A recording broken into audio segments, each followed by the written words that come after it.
One day, a gate appeared in the world.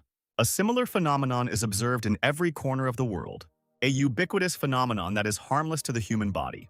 But their exact purpose was never revealed, and the number of citizens expressing concern continues to grow. Meanwhile, in scientific circles, everyone is trying to figure out whether this phenomenon is connected with the unfortunate appearance and disappearance of monsters. Somewhere the loaders must have finished loading. The woman told the man that this was the last kitchen set, and she had a box in her hands. The man replied that there was still time, so they could take a break. The woman turned around and asked someone if he heard. The young guy, holding a box on the relay, answered that he understood. The man then asked the guy's name again. His name was Eugene, and then repeated it again, to which he said that he had just moved the last box. The man then threw a bottle into the boy's hands and asked him if it was hard for him, and the woman noticed that the young man was so diligent and how strong his hands were. Eugene only laughed awkwardly in response, opening a bottle of water. The man asked the guy why he was working there, whether he needed to pay for college or something, to which Eugene replied that he was paying for his brother's education. And then he said that their parents died early, they only had each other left, and therefore he had to drop out of university and go to work. The woman exclaimed that so much suffering had befallen him. The guy said that there was no suffering, and then took out his phone, showing a photo of his brother. The woman noticed that the guy's brother was so handsome and neat, and Eugene said that he was also taller than him. And then Eugene began to praise his brother. Eugene chattered enthusiastically as he talked about his brother, and the man remarked that he always became like that whenever his brother was mentioned. Eugene smiled happily and said that his rank classes were ending today too. That's why after work he will immediately go to his place to eat meat. Meanwhile, Eugene's brother was sitting by the window on the bus. He looked out the window, where the sun was already setting. Above the bridge one could see those very gates. Eugene said that work increased due to moving, and then he said that it was all for the prosperity of his bosses, and the woman noticed that he also spoke beautifully, and the man said that it was all because of that thing and looked out the window of the truck. Eugene also looked out the window asking what that thing was, and the man said he was talking about that thing, and pointed his finger at the gate. She said that many people are now moving because of this thing because it makes them sick. I would like to know what it is. Leaning out of the car, Eugene noticed that his brother said that he had also seen some of these on his way to school. The woman asked if it was something good, if it was worth buying a house here. The man and woman continued to talk, but then Eugene raised his head, and he asked if it had always been that color. As it turned out, the gates were now glowing red instead of the usual blue. And then the truck suddenly stopped abruptly. The man and woman immediately wondered what it was, and whether someone had crashed into them. Eugene hurried out of the car to check his things. As he got out of the car, he noticed that there was some kind of bird-like creature sitting on the truck, drooling from its mouth. Noticing her, Eugene froze in shock, and the bird turned its gaze to him. And then she screamed loudly, and then hurried to run straight into the guy. Eugene managed to dodge, falling onto the asphalt, and the monster crashed into the car, tearing off the door. The monster climbed into the cabin and attacked the people in it, causing them to scream in fear.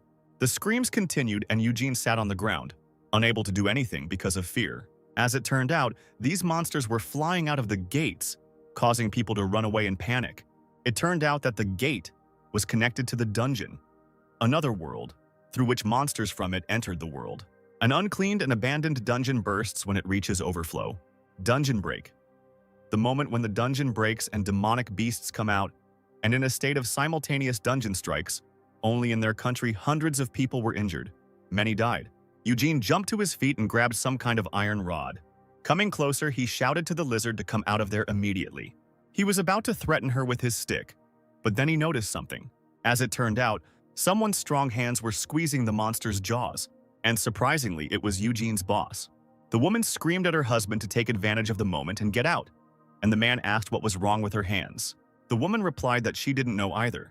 The power appeared on its own, and people appeared who were awakened and had abilities when confronted with monsters. They became monster hunters. They were the ones who were destined to clear out dungeons. Hunter soon became one of the most sought-after professions. Meanwhile, that same monster was lying on the bridge, and his entire body was on fire. People watched someone with awe and shock. A young man stood on the bird's corpse, his shirt tattered. A pitch-black flame was burning from his palms. As it turned out, it was on this day that Oliver, Eugene's brother, became an S-class hunter, of which there are only a few in the world. 8 years have passed since that day. The girl raised her hand, and a green glow shone above her palm, in which one could see circles, and she asked if they saw anything. The reporter said she couldn't see anything, and the girl replied that it was a state window that only she could see. She said she first wondered if she was in a game, and then she said that in this status window there is a list of skills that she can use. And then she pressed her palms to the floor, and roots began to creep out from her hands in all directions. The trees spread out across the room, and the reporter asked if she really used this ability to save people. The reporter said that 8 years ago during the dungeon, the girl was looking for work. Awakening her wooden vine skill, she saved the citizens from the falling building. The girl laughed and said that she was in a hurry and somehow didn't notice. She continued by saying that she later chose the profession of a hunter and now clears dungeons as part of a small guild. Another woman said that the extra items she gets from dungeons also cost money. It's a bit dangerous, but it's better than any other job. And A-class dungeons can be considered a goldmine. New material from dungeons that did not exist in the world before are magic stones. Their cost ranges from several hundred to several billion. And hunters get good money for these stones, especially for stones from high-ranking dungeons. Especially famous in their country is the hunter Oliver, who was still a schoolboy at the time of the awakening. He lost his parents as a child and grew up in poverty, and after awakening, he founded the Abyss Guild and takes the position of the youngest guild leader. He is currently 25 years old and is said to be in a state beyond imagination.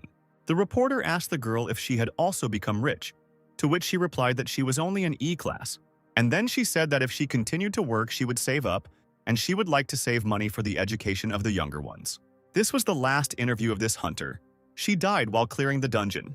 She was taken to hospital at dawn this morning but was unable to recover. The news said that as attractive as the job of a hunter is, it is also dangerous. The guy sat with his head down on his knees, empty bottles of alcohol scattered around him. Meanwhile, a crowd of people had gathered near the next gate. Some guy called a man and then asked him why he brought such a man with him. As it turned out, he was talking about Eugene, who was an F-class hunter, nicknamed the Educator. And there were crutches lying next to him. Removing the mask from his face, Eugene noticed that he was famous, and then he told the guy to be lenient, because this is what he does for a living too, but that didn't soften the guy.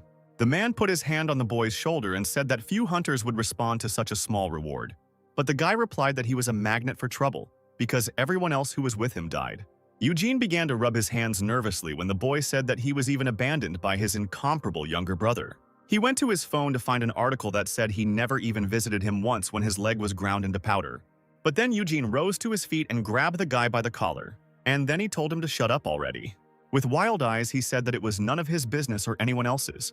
The guy raised his hands and asked Eugene if he was angry, and then he kicked him in the chest, asking where he had lost his fear to attack like that. And now Eugene found himself grabbed by the collar. The guy asked him if he felt a difference in strength, and then he said that some F rank doesn't dare to bother him. Throwing Eugene to the ground, he told him to complain to his brother if he was so offended. Sitting on the ground, Eugene raised his hand, clearing his throat. Then someone raised a hand to him, from which yellow magic circles appeared. The man's hand glowed over Eugene's knee as he began to heal it. He said that he strengthened the frame, this is his ability, and although he cannot cure his leg, he will be able to move it easily for a few hours. And then he told the guy not to take those words to heart because it was absolutely pointless. The man continued by saying that he was an F class, so he would have to rely on someone one way or another, and so he just had to be patient. And in response to this, Eugene raised his head and smiled brightly at the man. Taking the man's hand to help him up, the boy said he was already grateful that they were taking him with them. Eugene said cordially that his boss was working so hard to reconcile them all. In response, the man smiled awkwardly, thanked her, and said that, as expected, he was the only one who noticed it. Eugene simply looked at the man's face with a smile, but he himself thought that he had been caught. Eugene began to rise to his feet. He lowered his hand to pick up his cap that was lying on the ground, and suddenly screams were heard somewhere. As it turned out, it was the man who hit the guy on the back of the head who was bullying Eugene, shouting at him to stop it, because Eugene is insanely fast, and he is familiar with dungeons firsthand. Leaning on his crutches, Eugene raised his hand a little higher, and a blue hexagon lit up above his palm, and the guy mentally used the subject upbringing check. A window appeared above the man's head, stating that guild leader Scott had been added to the training targets. The guild had already set off for the dungeon, and Eugene, approaching closer, thought that all these nicknames might be true, because he had always survived thanks to this skill. The men entered the dungeon, which looked abandoned for a long time, with vines growing along the ancient stone walls. From the depths of the room, monsters that looked like bats suddenly flew out. People immediately rushed to attack, attacking the monsters with explosions. Some defended themselves with a shield. At the back were people with support abilities who healed and strengthened others from afar. Someone said that they shouldn't let their guard down, to which someone else replied that this was a D-class dungeon, and that someone incredible couldn't possibly come out of it. There were already dead monsters lying on the ground when someone said that before they would shudder just from the sight of such creatures. The monster's body suddenly dissolved, leaving behind a small glowing stone that lay in a pool of blood. Scott picked up the stone, noting that he didn't expect them to earn that much.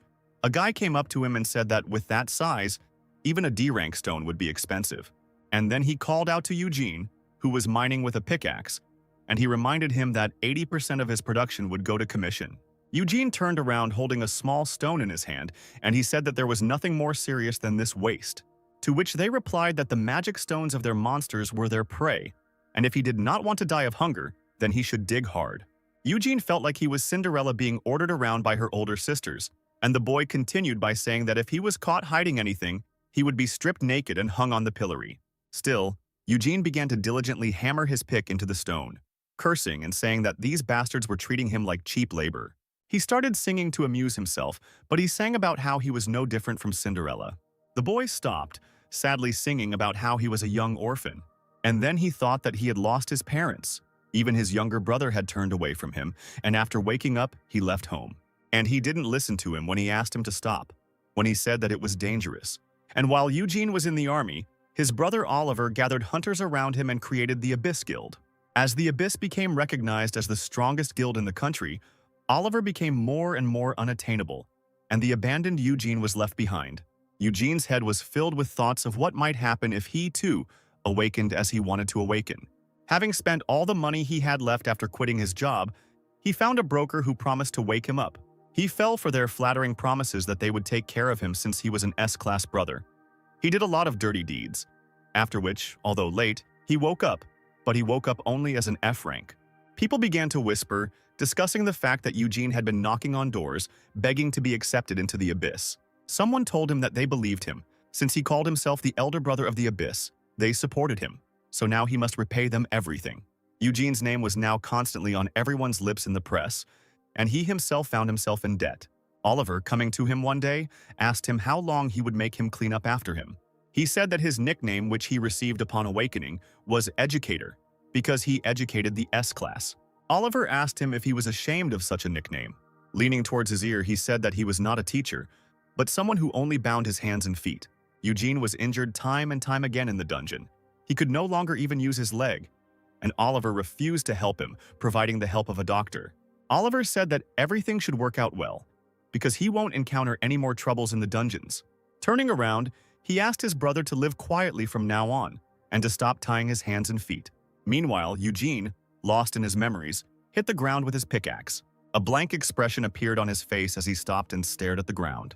He sighed and quietly said that he deserved to be abandoned. After all, he is the feeble older brother of a magnificent S-class hunter. He is a parasite trying to extract all the benefits from him, and this is not a delusion. And the fact that he is F rank, always surviving in dungeons where people constantly die, is not his merit. It is only due to his skill that he extracts benefit from others. The ability given to him upon awakening allowed him to influence those around him. He could influence those who were as close to him as his own family member, whom he personally cared for and raised. But he could also influence people with whom he met and became friends.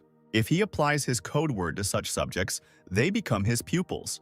And then he could add small enhancements to his pupils, which was his main skill. Eugene wondered if he could possibly survive with something like that at the bottom, even if he was a pure support. He's just a cave grasshopper, a parasite who survived alone even when all the other members of the team were dying. But he survived not because he was lucky, and not because he was in the rear. In fact, the Educator has another hidden skill that has saved him in every crisis. Suddenly, a notification rang in Eugene's ear, informing him that the effect of the Educator title was being activated, and the additional skill, Final Retribution, was being launched. The guy didn't expect his skill to work, but a message immediately appeared stating that the skills and abilities of the object of education are transferred in double volume. And the guy's hands, which were holding the pickaxe, suddenly glowed with a bright light. Eugene looked at his hand and realized that power was flowing into his body. And this was precisely his boss's ability. A magic circle glowed above his palms, indicating that it was an enhancing ability. Eugene threw the pickaxe on the ground and grabbed his crutches, and then he quickly ran forward, not understanding how this was possible in a D-class dungeon. The hidden skill, Final Retribution, means that the abilities and skills of the pupil that was improved by him are temporarily transferred to Eugene with double the power. If his speed was 100, now he can run at 200. It is thanks to this skill that he constantly survived. Eugene stopped, stepping heavily onto the ground, and he thought that this was an incredibly bad skill. He opened his skill menu, and this skill was difficult because of the condition of its activation. After all, the condition for activating this skill is the death of the object. And since this ability has now been activated, that means Scott should already be dead. Eugene walked forward again, and his foot stepped on something red. Looking up, he saw Scott's lifeless body lying on the ground, with blood all around. Someone's screams were heard, which made Eugene turn around. As it turned out, these screams belonged to the guy who had previously bullied him. But now this guy was in the mouth of one of the heads of a huge lizard. But the guy was still alive. Even though his arm was torn off, he weakly said that it was impossible, because it was a dungeon of rank D. And then he cried out that it was all because of that bastard. Because of his bad omen, all because he got involved with him. And then the monster's jaws closed, breaking the guy's bones and tearing his flesh, causing him to let out shrill screams and his blood to flow down. Looking at the monster, Eugene thought that it was the king of poison and curse dragons, Rauchitus. Until now, no one has been able to defeat him because he belongs to the genus of dragons of the first class, meaning that elimination is impossible. What is such a monster doing here? Noticing a new victim, one of the dragon's heads darted towards Eugene, but he managed to run away, and therefore the monster's teeth only tore his jacket. The guy quickly used the leg enhancement ability, and his legs glowed with a bright light. And now he ran even faster, managing to break away from the monster by running into some kind of crevice. As he continued running, he thought that this was a boss enhancement skill, and now it had a double effect. He decided to use this speed to hide where the dragon could not enter. He decided to escape at any cost. But then the dragon decided to clear a path for himself, and he, waving his tail, broke the stone, stopping the guy. Eugene stopped just before the edge of the cliff that had been created by the impact. But the dragon did not calm down, and growling loudly, he was about to pounce on him again. Realizing that he had nowhere to run, Eugene decided to try to block the blow with his crutches, strengthening his arms. However, this was not successful, and the guy only quickly flew away, and his crutches flew in different directions. He fell head over heels to the ground, making a strangled sound. Blood began to drip onto the ground. The guy's body shook as he looked at his hand, which was covered in his blood. He thought that he was no match for this dragon, even with twice the skill strength of the boss. The guy began to be overwhelmed by his dying memories. He saw how the guy turned to the boss to say that he would try to buy time. But he didn't have time to finish speaking, and the dragon hit him with its tail, spraying his blood in all directions. Eugene's legs were out of order again, and he thought that he wouldn't be able to escape like this. Meanwhile, the dragon had gotten very close to him, preparing to kill him. Opening his mouth, he let out a monstrously loud roar, and drool flew from his mouth in all directions. Eugene closed his eyes tightly, awaiting his painful death in fear. But then something flew at the dragon, and a huge explosion thundered over his head. A figure grabbed the boy's body and put it away from the terrible monster. As it turned out, that man was Eugene's younger brother, Oliver, who was now holding his brother on his shoulder. Oliver carried his brother aside, placing him behind a rock to keep him safe. Eugene asked him what he was doing there, to which the boy only told him to stay behind. In response to this, Eugene only cried out that even he was not able to cope with the three-headed monster. But Oliver did not listen to his older brother's warnings, but only fearlessly turned to the dragon. Leaning forward, he said something, his voice barely above a whisper, activating his skill. And the blue willow leaves technique was activated, and many glowing leaves began to swirl around Oliver. Pushing off the ground, he jumped into the air and began to rush from side to side, striking with his sword. Gripping the blade tighter, he activated his other skill, and the blade of the sword began to glow with a dark light. With a wave of his hand, he stretched out the dark energy that flowed from the blade of the sword. The boy raised his hands, pointing his sword towards the monster, and dark energy swirled around the blade of the sword. Oliver threw a punch, causing a bright purple flash to erupt, illuminating everything around. Still sitting on the ground, Eugene watched the fight with interest, and he replied that the guy was very fast. Looking at his brother, whose face had a serious, focused expression, he thought that this was a battle of the S-classes. But then Oliver's gaze darted frantically somewhere to the side. As it turned out, another dragon head appeared there, from whose mouth some kind of green liquid began to flow. and then this head spat out a funnel of this liquid, but Oliver managed to jump aside in time. Eugene's cry was heard, exclaiming that it was a deadly poison from which even a healing potion would not save. Meanwhile, this very poison was flying towards Eugene himself. In the blink of an eye, Oliver was in front of his brother, activating a shield to protect the two of them from the poison. However, small drops of poison still fell on the boy's body. Eugene called out to his brother in fear, but he only looked forward sternly, once again pointing his sword. The boy swung his sword, cutting off two of the dragon's heads with one blow. However, after this blow, the blade began to melt with a loud hiss. Eugene looked at the blade of the sword in panic. Not understanding why his brother was here, Oliver went towards the dragon again to kill it, and Eugene wondered if it was acting like that because it was protecting him and therefore could not fight freely. Realizing this, the boy leaned forward to call his brother. Turning around, Oliver asked the guy why he went into the dungeon again. Was even a broken leg not enough to stop him? The guy screamed about how he was climbing without knowing his place and what it all led to, how long he planned to make him clean up after him. Oliver shouted at him irritably that he had already told him so many times to keep out of his way and live quietly. After a few moments, Eugene quietly asked if he had come here just to say that. Getting to his feet, he said that he had been wondering why he had come, and that he was afraid of being tied up by him again. Oliver shouted for him to go back to the corner. Everything inside Eugene froze, and he wondered if he really thought that he had come to save him just because he was his brother. The dragon flew away with a loud cry when Eugene asked if his brother was tired of it. He slowly dragged his feet along the ground as he walked forward. The boy raised his hand, under which a sword shone, and he asked if it irritated him that his older brother was always butting in, not knowing his place. Eugene said that his brother didn't have to come at all, because everything could have been done more simply. Turning around, Oliver screamed again for him to retreat, but Eugene didn't seem to hear him, and he just ran forward with a sword in his hands. Running up to the monster, he thrust his sword into its body. The dragon's head turned towards him when Oliver asked him what he was doing. Eugene released his grip and the blade fell to the ground as he asked if this was how it would end. The guy said resignedly that he would save him again, and he would become his shackles, so why not leave him here to die? He frowned, saying that for him, as for the one who died in the dungeon, there would not even be a need to arrange a funeral, and he himself thought that he was mortally tired, and then wondered when it had started. The dragon's mouth flew at the guy when he said that everyone would be happy with the abyss, so there was no need to worry anymore. Eugene spun around again, preparing to accept his death. Oliver, with a loud cry, quickly rushed to intercept. The monster's clawed paw almost closed on Eugene's body as Oliver flew towards him. Everything around was illuminated by an explosion of the guy's dark energy. Drops of blood fell to the ground. Eugene's eyes widened, realizing he didn't feel any pain, and then he looked away. His brother lay next to him, his back pierced by the dragon's claws, causing bloodstains on his coat.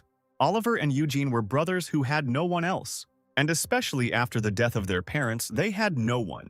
Little Oliver, looking at his brother's lifeless face, asked him if he was all right. Eugene looked at the boy and smiled a weak smile, saying that everything was fine. In the whole world, they were the only ones who had each other. Meanwhile, the blood was increasingly ordered to the ground when Oliver asked his brother if he was okay. Eugene looked at his brother, trying to ask him something, but his voice was trembling traitorously. Meanwhile, one of the dragon's heads was engulfed in flames. The dragon, feeling extraordinary pain, opened its mouth, letting out a deafening roar. Coughing, Oliver sat up to tell his brother that Rauchidas fell asleep every 5 hours, and if he hid, he would fall asleep. Breathing heavily, Oliver turned to look at the monster and weakly told his brother to take advantage of the moment and run. Eugene thought that this couldn't be, because he had never visited him in the hospital when his leg was crushed. When he just wanted to help him, he pushed him away in the coldest possible way. He abandoned him, told him to keep a low profile and live quietly. And then he wondered why his brother was smiling at him now, holding out some stone. The boy put a stone in Eugene's hand, saying that with it he would be able to get out. And then he leaned forward heavily, falling into his brother's arms, saying that first they must take care of his wounds. Leaning on his brother, Oliver said that there was no point in this, and Eugene, hearing this, froze. Oliver looked at his brother's face with a smile, saying that he would not be able to use the gatestone. And then his hand loosened its grip and fell down. Oliver's body went limp, his head falling onto the shoulder of the guy holding him by the shoulders. A few moments later, Eugene called out to his brother, and the lights immediately began to flicker. Everything began to be illuminated by the light of these little lights, which became brighter and brighter. There have been reports that the educator effect is being displayed. The duration of the additional skill, Final Retribution, is 1 hour.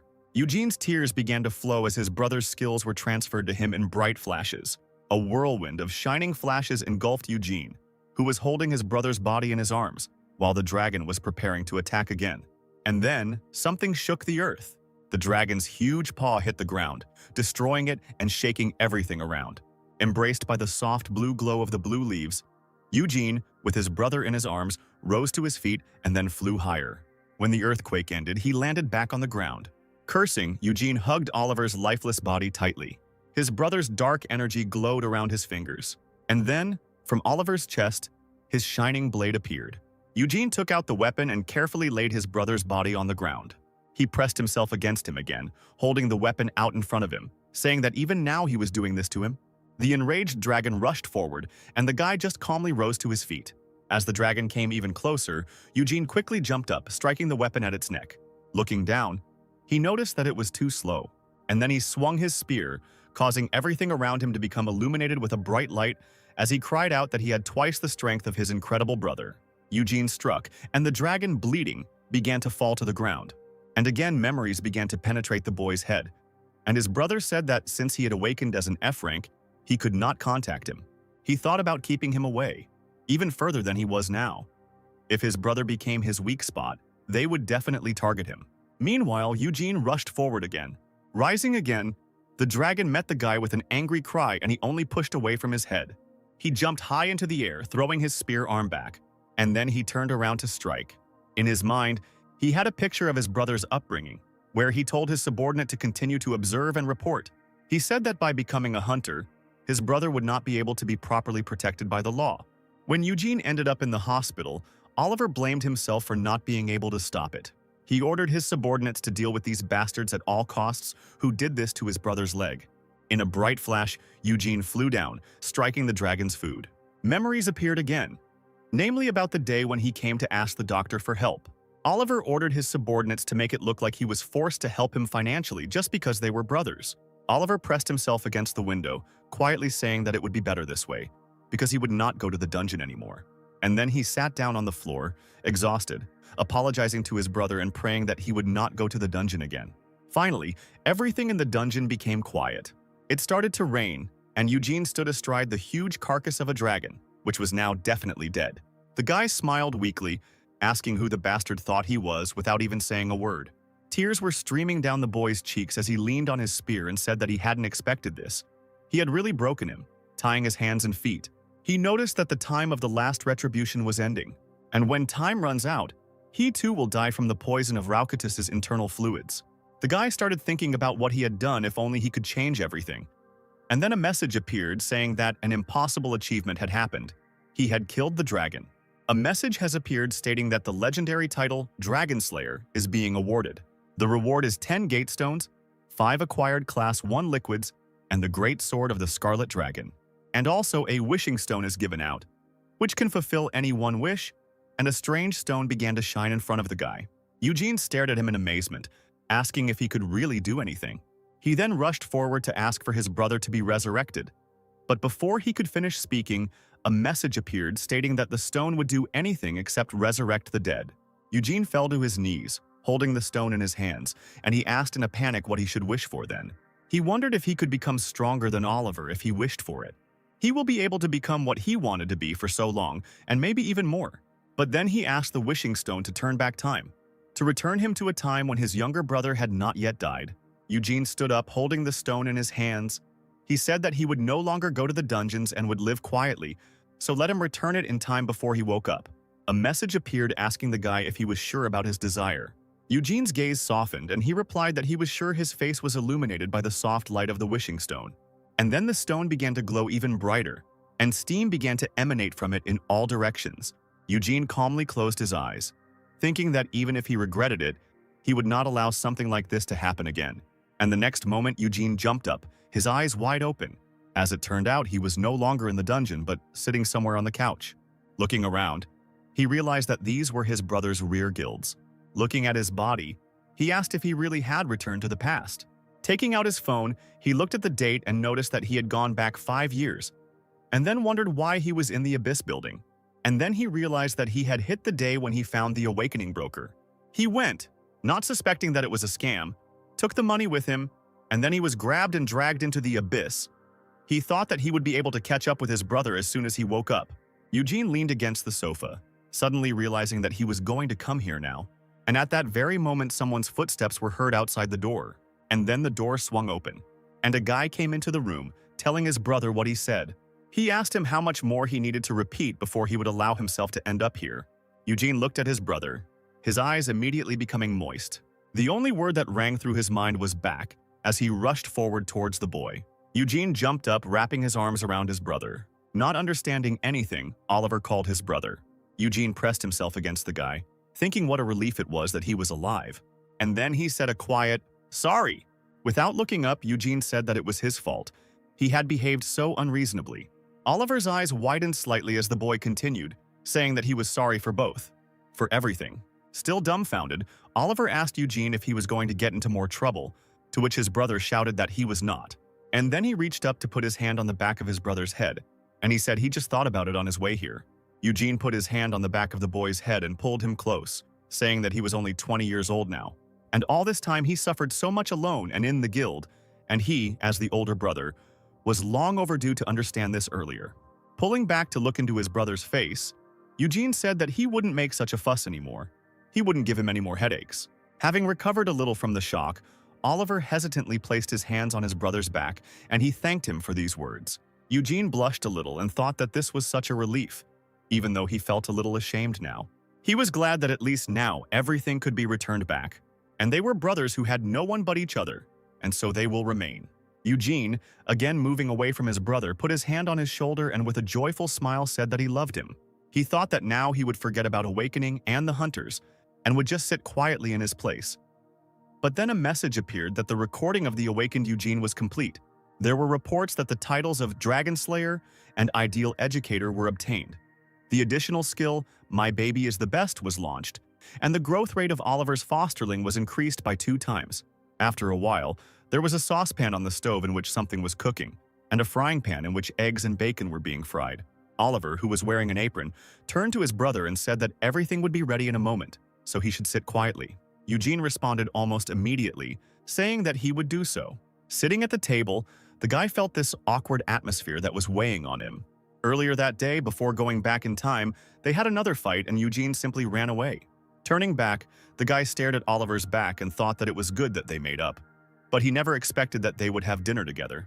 And then he thought that there was something more important right now, and he pointed his finger somewhere in the air, activating the status window. He thought about how he never expected to wake up again, and not like before. He was also surprised by this strange title of L-Class Dragon Slayer. He thought that he must have received it for killing Raucadus. However, why, when we went back in time, everything didn't turn out as if what happened had never happened. And besides, L-Class must mean legendary, which is even higher than S-Class, and Eugene poked at the icon of this rank. And then 4 round icons flew out from this rank, which belonged to his new skills. Among these skills were Poison Resistance, Curse Resistance, Fear Resistance, and they were all L-Class, which gave the guy resistance to legendary class poisons and curses. And there was also the SS-Class skill, Raucadus Predator. Assessing his new skills, Eugene wondered if he had become stronger since going back in time. Pictures of how everything could happen now immediately began to flash through his head. In the boy's fantasies, Raucadus was so strong that even Oliver admitted that he would not be able to cope with him, and that this was the end. But then he, the great Eugene, appeared before the guy, covering his brother with his body. Smiling, Eugene turned around and said that his brother had arrived, so everything was okay now. And then he said that this deadly poison was just a refreshing shower for a true hunter, and Oliver was stunned by his brother's coolness. Eugene thought that now he would become the strongest hunter and would be able to live like a king. And then he enthusiastically climbed into the status window to see what class he had become, expecting L or S class. However, for such high classes, his stats were too low. All of them were within 10 points. The guy noted with annoyance that he had become an F class again, and that he had no chance of defeating the dragon. He desperately grabbed his head, lowering his head to the table, and thought about how his body remained the same. How could he use all these skills? Looking again at the status window, he thought with disappointment that there was nothing unusual about him in this life either. His E-class agility and intelligence-enhancing skills are also similar to his previous skills. However, he noticed that his rank of educator had changed to L-class. By clicking on this title, he again summoned 4 skills that were highlighted in red. These skills were the L-class Last Gratitude, which Eugene decided was best not to use, while the other skill names seemed too disgusting to the guy. One of them was the skill My Baby is the Best, which provided accelerated growth of the object that was influenced by hearing the code word. The duration was 3 days. Eugene reasoned that this was very similar to the previous educator. And then he noticed in surprise that this skill accelerated the growth of the subject by as much as 2 times. He cried out in surprise about this, which made Oliver turn around. The next skill was the skill Our Child is So Incredible, which was activated by supporting the object of nurturing with a code word in front of more than 5 beings with intelligence that could perceive code words. And then the abilities and effect of the skills of the object of education increases relative to the number of living beings with intelligence, maximum, 100%. Eugene thought that if he supported his brother in front of 50 people, he would become 1.5 times stronger. And if in front of 100, he would become twice as strong. And then with this skill, it's only a matter of time before he makes his brother the strongest. And not only him, but also the people in his guild. He began to fantasize about how he would raise the strongest hunters in the world and be able to bathe in money and adoration, to be at the top of this world. However, it turned out that the code word was love. Now Eugene began to bang his head on the table, not understanding why he had been given such a terrible code word. But then he realized that it had changed during his confession of love to his brother. Then the guy immediately thought about what would happen if he used this code word. He realized in despair that not only would he be considered strange, but he would also be arrested. Then he thought sadly that all these skills, considering the code word, were no good, and he couldn't use them, although the skills were quite good. The last skill Eugene decided to look at was Promising STEM. This skill was that he could check the supposed class of unawakened people, and subjects exposed to the code word could awaken with optimal talents. Eugene was busy thinking about how he could use such a skill, while Oliver finished cooking and put the pot on the table. He put some rice in a small plate and handed it to his brother, asking if he had enough rice. Eugene accepted the plate with joy, thanking his brother, and said that he would eat it all with pleasure. And Oliver, sitting down at the table, said that he cooked from what he had, so he did not know how it turned out. When Eugene tried the first boat, his face immediately lit up. And then he quietly said, not believing that it was very tasty. Oliver replied that he was then glad. And then, looking at his brother with a smile, he told him that there was still a lot left, and therefore, if he wanted more, he could safely ask. Continuing to devour Oliver's cooking, the boy said that he didn't even know his brother was such a good cook. Oliver replied that he had gotten the hang of it over the years, cooking for himself, and then Eugene asked him why he cooked for himself, since he had a lot of money. To which Oliver replied that it was much safer. Now there are various detoxifying and curse-removing items, but before there weren't any. Hearing this, Eugene froze. After a few moments, he quietly asked his brother if there were people who added Yal to his food or put curses on it. Oliver smiled sadly and simply said that he was performing alone and was therefore being held back. Other guilds grew by colluding with large corporations, but he did not join any and declared that he would create his own guild. Oliver said it would be a lot easier if he obediently walked into the appropriate guild. But then Eugene grabbed his brother by the cheeks, turning him around and interrupting him.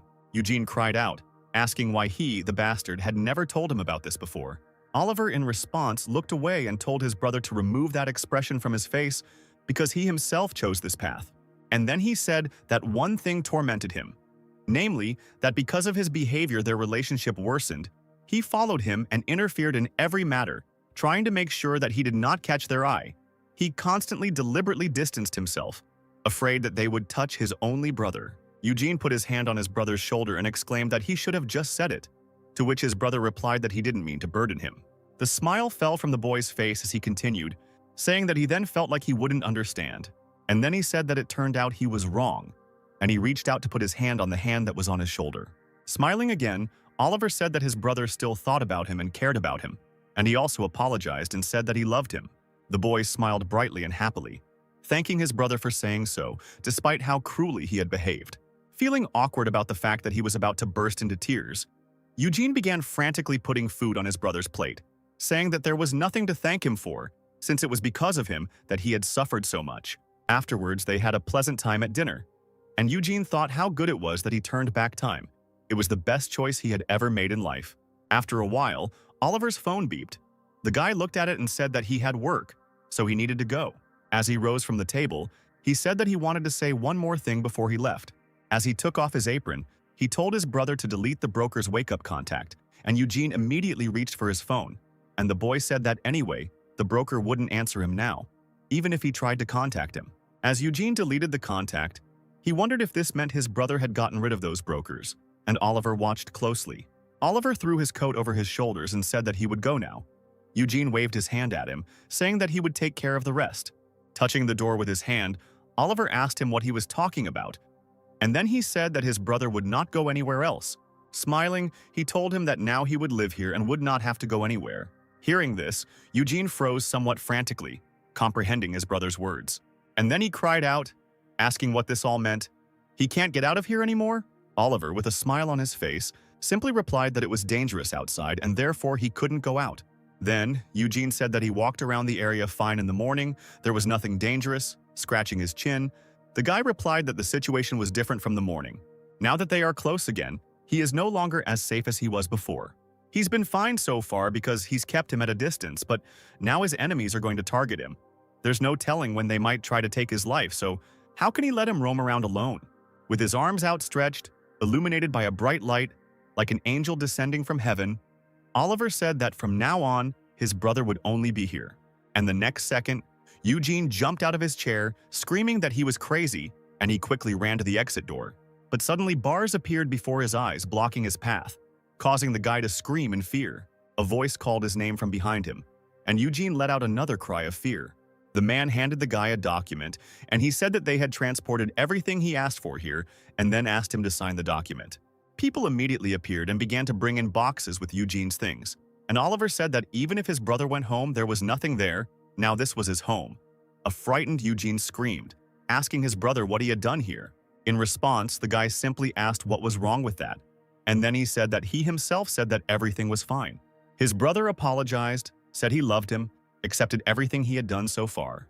Oliver scratched his nose and said it was like he had gotten permission from his brother. Eugene's face darkened with annoyance and despair. And he thought about how this could mean something like that. After some time, Eugene was lying desperately on the floor among some of his things, scattered on the floor in boxes. Thinking about his brother's overprotectiveness, he wondered why he was acting like this, and if it was a side effect of going back in time. But then he came to his senses and, rising from the floor, he exclaimed that this was not the most important thing now. He began rummaging through the boxes of his belongings to grab the essentials and escape before his brother returned. Throwing his backpack over his shoulder, he walked towards the door, thinking that if he made a mistake, he would spend his whole life locked up. But, opening the door, he noticed that a huge man was standing in front of it, and the guy did not stop right away. The man frowned and asked the boy what he wanted. Eugene grabbed the door with his hand in fear and quietly greeted the man. As it turned out, the man was Steven, an A-class void hunter and Oliver's confidant with a powerful defensive skill. Eugene asked him if he would step out of the way for a moment, to which Steven replied that he could not, and his tone was such that there was no arguing. Steven put his hand out, pressing it against the half-open door, blocking the passage, and he said that the chief had ordered that they watch him so that he did not get out. Still, Eugene did not calm down and began to try to leave, shouting that he was only going for a short while, to which Steven, blocking his way, shouted back that he couldn't. The guy asked him what difference it made to him where he went. In response to this, the man only tiredly rubbed his face and sighed. He put his big hand on the guy's shoulder and said he wouldn't talk much. And then he told the guy to obediently return to the room, otherwise he would push him there, and a terrifying energy began to emanate from the man's body. The boy's entire body shook under Steven's large palms that lay on his shoulders, and he only made a strangled sound. He thought about it. It was as if he was suppressing his entire body, this special feeling of fear. In short, released by high-level hunters, he was like a herbivore standing in front of a predator. Still shaking, Eugene began to tell himself that he shouldn't be afraid. And then a message appeared that fear resistance was being activated. Suppression was cancelled. The skill began to take effect, and Eugene noticed that thanks to the skill, his trembling had disappeared. There were faint flashes of blue in Eugene's eyes before his fear disappeared completely. And now he thought that the formidable Steven now looked not like a predator, but like a meek puppy. And now, Eugene went into mad rabbit mode, and he grimaced, ordered the man to let him go, and then asked him what he was doing. Poking him in the chest with his finger, he asked him if he didn't know the laws of the Republic of Korea. And then he said that every person has the right to freedom, so locking him up here is a crime. He said that they really should go to the policeman's uncle, but then Steven grabbed him by the collar of his t-shirt. Lifting him off the ground, he said it was a punishment, and then he asked the boy if he wanted to be dragged to his room, to which the now resigned Eugene replied no, and then he apologized. He thought with resignation that, with or without skill, he was nothing. Steven began to push the guy back into the apartment, but then he hit the walls with his hands and feet. He began to frantically go through various options, thinking that he had so many skills, so he could do something. His gaze caught on the skill promising cutting, and the boy activated the skill. And then the guy turned around, grabbing the man by the face, and Eugene screamed, asking what was that there. Looking at the confused man's face, he saw his possible awakening level, his skills and characteristics. Eugene was surprised to find that Steven's possible awakening level was AS, meaning that there could be 2 S-class hunters in the abyss. Eugene began to pull the man by his ears and hair, thinking how pathetic it was. Couldn't he change it somehow? A message appeared stating that when raising an object in an incomplete state, after using the code word, it can use "my baby is the best" and obtain the S-class skills that were failed to obtain. After reading this, Eugene thought that he could solve the problem through education, because if he educated a man, then he would seem to obediently obey him. Having calmed down, Eugene decided to take advantage of this opportunity. But then he remembered that he needed to say the code word love. Steven's face looked extremely irritated when he asked what he was doing. You clearly can't tell someone like that you love him. But Eugene decided to try his luck and told him to look here. And then he decided to make a heart with his fingers. Steven looked at him in bewilderment. Then the guy decided to double his efforts and made a heart with both hands, and Steven started to get irritated again. He threw the guy into the apartment, telling him to stop these unpleasant gestures and come back, and Eugene mentally prayed that they would change his code word. A few hours later, it was already evening. Oliver entered the office. Looking at his brother, who was lying on the floor, he asked him if he had rested well, to which he replied that he was dying here. Picking his brother up from the floor, he asked him if he should move into his apartment since he didn't like it here, and then he said that he would give him a room. Eugene answered helplessly that he didn't care, because he would be locked in anyway. Oliver just sighed, and then he told him to cheer up, because he would soon let him out. Hearing this, Eugene really perked up, and he asked animatedly about when he could go out. Oliver awkwardly scratched his cheek and replied that the abyss was currently being held back by many enemies, but if they became the strongest, that problem would go away. So his brother needed to wait until they became the strongest. Eugene thought with annoyance that this would take several years in the future. Oliver took his brother's hand, saying that in a year he would already sweep away everything in his path, while Eugene, giving up his spirit, thought that it took more than 3 years. Meanwhile, Oliver continued by saying that sometimes he would let him go out, but only with Steven or him as security, and Eugene thought that it was like walking a dog. But then Oliver thought about the fact that it would be difficult to do this often, because he spends several days clearing dungeons, and he won't be able to trust it to anything below B class either. And then Eugene wondered if there was anything he could do about this with his abilities. A long time ago, he spent all day searching for information related to hunters, and so he clearly remembers who will become a high-ranking hunter. If he goes to them and appeases them, he will be able to awaken them, and as payment for awakening, he will make them his guards. If this way he becomes more authoritative, then Oliver too will be able to do whatever he pleases. And then Eugene happily jumped up and said that he would find an A-class hunter. Oliver just stared at his brother. Eugene was filled with the desire to find all the future hunters for himself.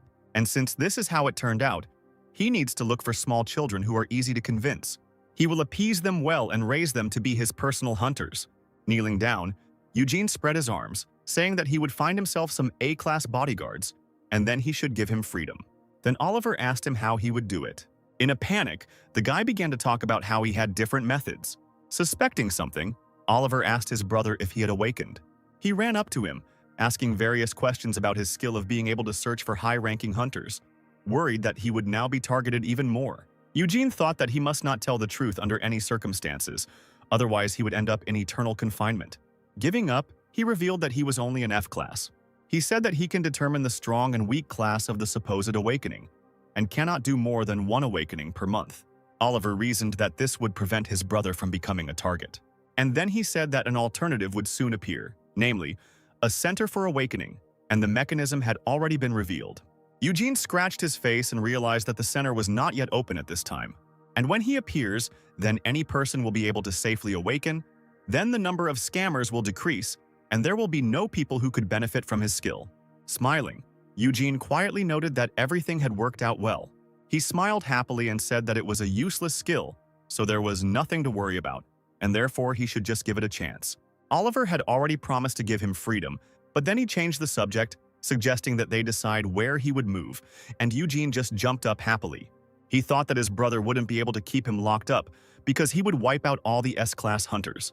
He will quickly find them and grow his power, and so he will even be able to create a guild more serious than the Abyss.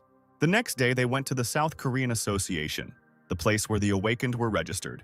People began to turn around, noticing Steven, the Shield of the Abyss. Steven walked ahead, attracting all eyes, and Eugene walked behind.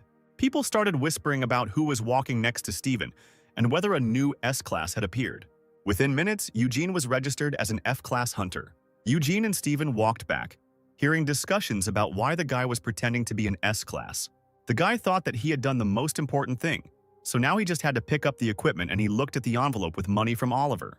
When he saw the amount of 1 billion won written on the envelope, he was so surprised that his eyes widened. Soon, he went up to the 6th floor where the hunting mall was located. He was immediately greeted by friendly consultants who asked him what equipment he would start with. They equipped him with various ability-enhancing equipment that looked like fancy jewelry, and then Eugene asked if they had anything simpler. Then he was offered Dark Elf earrings that increased mana by 29 points, and Eugene decided to buy himself these earrings. He also acquired simple leather gloves, which increased his stamina and strength, as well as a light belt, which increased his agility. Looking at the status window, he noticed that he now had C-class abilities. He quietly said that now he would use the remaining money to buy a contract, potions, and something else. But then Steven, who was standing by the car, asked the guy where he had gone. Having got into the car, Eugene reported that he had gone shopping and asked whether he was now not allowed to do that either, to which the man replied that he had to report where he was going. He said that since there was nothing else to do, they were going back. But then Eugene asked him to take him somewhere else. Looking out the window, he thought that the ice witch Penelope lived somewhere in this area. She lost her parents and lived with relatives who owned a meat restaurant. Penelope was an excellent hunter, even among Class A, so this level should satisfy Oliver. She awakened at 18, but she is still in middle school now. The guy thought that he needed to find her as soon as possible, sign a contract, and regain his freedom.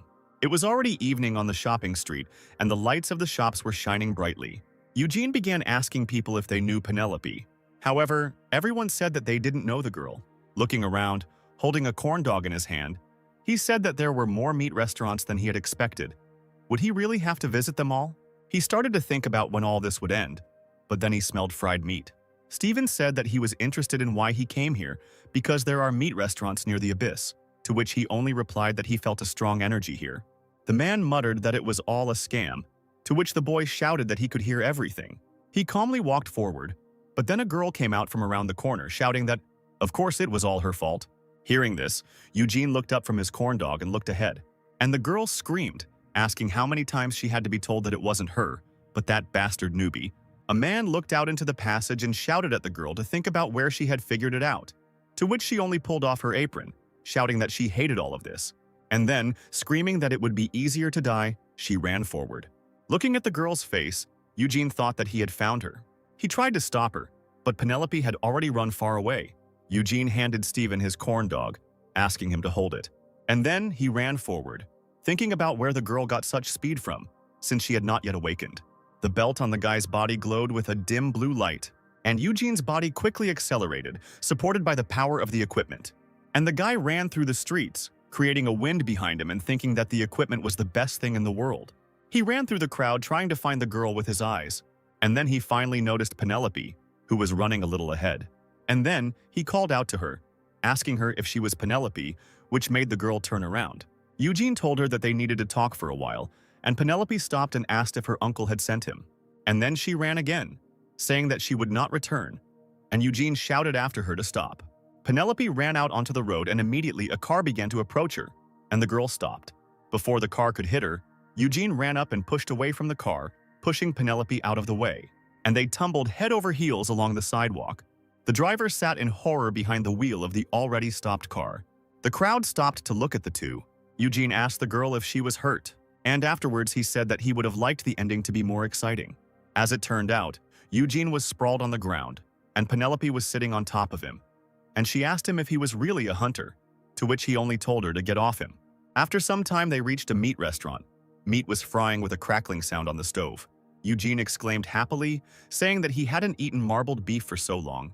He told Penelope that she was sitting opposite him and eating her fill, so that she could eat her fill, and he thought how good it was that he was paying with a co-op card. And then he asked her if she could eat there, since her uncle had his own meat restaurant, to which she replied that it was not tasty there, and advised him not to go there either. And then she said that he would rather tell her something else, and then she noticed that he told her that he was the elder brother of the abyss. And then she asked why such a person needed her. Smiling, Eugene replied that it was because there was good energy coming from it. Getting up from the table, Penelope said that she didn't believe it at all and thanked him for the food. And then Eugene made up a story about how he knew her parents and they helped him when his parents passed away. The guy frantically began to tell her that, although he was late, he had come to pay off his debt. Otherwise, he felt so awkward. Chewing again, Penelope sighed and said that she didn't care, because she already had people who would wipe away her drool and give her a slap on the back of the head. While putting the meat on the plate, Eugene said that he was thinking about how to help her, and then his strength turned out to be outstanding. And he said that he had the power to awaken other people, and then he told Penelope that she could be at least a B class. Eugene continued by saying that he was also under the protection of the abyss, so he could help her get a job there as a hunter. And he, if she doesn't mind, wants to become her sponsor. He extended his hand to her, asking what she thought, if she wanted to make a contract with him and become a huntress. Penelope looked at the man in surprise and asked if she could really become a huntress. Eugene thought that among teenagers this profession is considered the coolest. He thought that he needed to put on some kind of show to entice her, and blue circles began to glow above his hand. And then a shining roll of paper and a brush appeared in front of him, and the guy asked if the girl would sign the contract. Penelope jumped up from her chair and asked where he got it from, if he really had some kind of inventory. To which the guy replied that she could do the same, and that this contract was also a special thing, created from dungeon items. Having written something on it, he threw it to the girl. Having caught it, she looked at it with reverence, and Eugene said that all that remained for her was to sign the contract. Penelope read aloud a couple of conditions, which stated that she would have to make a contract with the Abyss to keep Eugene's skill a secret and be responsible for guarding it for a year. The guy said that he is just a weak F class, so he needs a bodyguard. But then Penelope asked him if he would be ashamed to be under the protection of a high school student. Eugene replied that after awakening, she would become much stronger than him. So no. And then the girl asked if she would be able to become independent after awakening. She looked sadly at the table when Eugene asked again. And then he said that it was generally possible, awakened minors on an equal basis with adults. And then the girl said that she would sign the contract. But then Eugene grabbed the brush that was in her hand. And then he said that everything needs to be checked, and her conditions are not yet in this contract. Eugene began to show her something in the contract, saying that this way she could have been deceived. Taking the contract, he said that the execution of the contract needed to be carefully monitored, so she still needed a guardian. And the girl's face immediately darkened. Eugene said that he shouldn't be fooled by the attractive independence. But then Penelope asked him about what if this guardian was deceiving her. Looking at the girl, Eugene asked what she was talking about. Looking away, the girl exclaimed that they would simply take everything away from her, instead of monitoring her performance. She clutched her shirt tightly in frustration and anger, and suddenly someone's cry was heard, asking where Penelope was. As it turned out, it was Penelope's uncle who shouted angrily that he had been told that she was here. Eugene stood up from the table to greet and introduce himself, but the man didn't listen to him, and only yelled at the girl for not doing what she should, and for also hanging out somewhere. He grabbed the girl's hand to lead her away, and then Eugene exclaimed, stopping the man. And then he grabbed his arm, stopping him. Finally, the man noticed the guy and he asked him who he was, how close he was with this girl. To which the guy replied that everything was not like that at all. Eugene squeezed the man's hand hard, and Penelope stepped back a little, rubbing her hand. Penelope's uncle began to shout to be let go, and Eugene turned to look at the girl. She stood with her back to it, frowning and looking somewhere at the floor. Her sneakers were so worn out that they were practically falling apart. Turning back to the man, Eugene said quietly that he now understood what she meant, and he asked her if she wanted to say that nothing was better than such a guardian. And Penelope actively screamed that everything was so, and her uncle was the worst. She pointed her finger at him and screamed that he had appropriated her parents' inheritance and was not giving her a penny for pocket money. She exclaimed that he once gave her only a cheap plastic umbrella, and when it fell apart, she had to cover herself with a plastic bag. And people in the restaurant started turning around. The man frowned even more and said that she was always just disgracing people. The man pushed Eugene away from him and walked forward towards Penelope, and then Eugene suddenly fell to the floor. Penelope and her uncle stared at the boy in complete shock. Eugene was sitting on the floor when a worried Penelope asked if he was okay. And a moment later, Eugene began to writhe wildly on the floor, screaming that this uncle was beating people. He sat down on the floor and said that they could have had a normal conversation, so why did he push him? Tears streamed down the boy's cheeks as he said he just stopped the girl. Eugene continued his acting and cried out, asking if he was going to hit the girl too. Grabbing the guy by the clothes, he jumped up, saying that he was brazenly turning the situation around. But then Eugene tripped the man, and the man instantly flew forward face down on the table. Standing up, Eugene, holding a soda in his hand, said that they should be careful because the floors were slippery. There were crumbs of food on the man's face when he turned to look at the boy. But then Eugene again pushed the man face down into the table. He asked him worriedly if he had slipped again, while Penelope chuckled quietly behind him.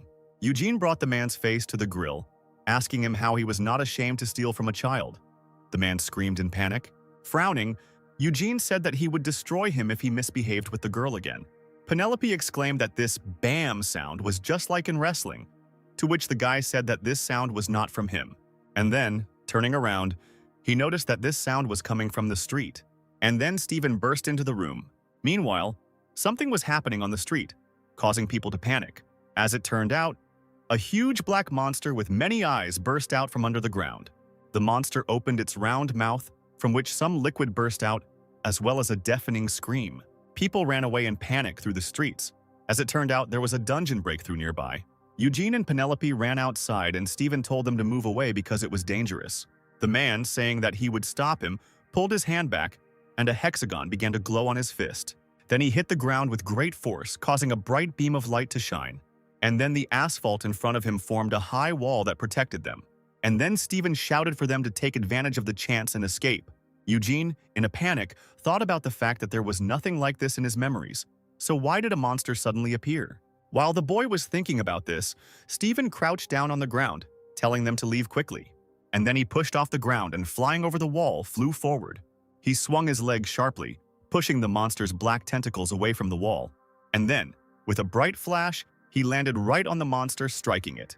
However, the monster only went limp under the man's feet, without receiving any damage. And then he began to hit the man. There was another explosion, and people screamed that the monster was already climbing over the wall. Penelope and her uncle also ran away. But then the girl stepped on her shoelace, and then she fell to the ground. And the monster immediately quickly launched its black tentacles towards her. But before they touched the girl, she collided with something. As it turned out, it was Eugene, who was holding a shield. Turning around, Eugene cried out that they had to run. And then they ran away together. Penelope looked at the guy's back with a confused face while he held her hand. They ran to the entrance of the shelter, which was in the shopping center. The guy told her to come in, to which Penelope asked him about him. Eugene replied that he needed to go back. He thought that he had seen such a monster before. They were weak alone, so they moved in a pack, and if they were not quickly gotten rid of, they would become a complete headache. Since Steven specializes in defense, he does not have a separate attack skill, and therefore he is at a clear disadvantage in a battle with such a monster. Eugene thought that he had to find a way to help Steven at all costs. But then Penelope grabbed his hand and cried out that she would go too. She told him to wake her up and then she could go fight. Eugene exclaimed that he would not do that because she had not yet signed the contract, and Penelope asked him if he was afraid that she would go back on her word. And then she cried out that she would not do that, and besides, the situation was critical. Eugene said that besides, she was still a child, and therefore he would not do it. He asked her if she really thought that once she woke up, she would start fighting. And then he said that he wanted to wake her up calmly and painlessly, and he was not going to throw her into battle right away. He couldn't stand to see a child fight alone, and he immediately thought of his brother. Turning around, he told Penelope that the adults would take care of everything, and that she had to get to the shelter safe and sound. And then he ran away, leaving the girl behind. Eugene ran quickly through the streets trying to figure out what to do. He told himself that he had been hanging around as a hunter for over 5 years now, so he had to force some kind of decision out of himself. He ran up to Steven, who was standing by the wall with a stick in his hands. The man asked the boy why he came since it was dangerous here, to which Eugene only shouted, telling him to use his defense skill. Steven responded by shouting that it was useless. Even with a protective barrier, it would not be possible to completely enclose the center. But the guy said that this skill was enough, and he had an idea. Soon they climbed the wall and watched the monster to see if it was below. Steven pulled his hand back and a bright magic circle glowed above his fist. He hit the wall with a sharp movement, causing a magic circle to spread across it. In response to these actions, the monster again opened its round mouth full of teeth and let out a nasty squeal. Meanwhile, stone walls began to appear around him, threatening to completely cover him. With a loud sound, these walls came together above the monster's head, producing a small explosion. Steven thought that he hadn't expected that this skill could be used in such a way. Meanwhile, small green magic circles appeared under Eugene's feet, and he pushed off from the wall, and then he jumped even higher with several high jumps.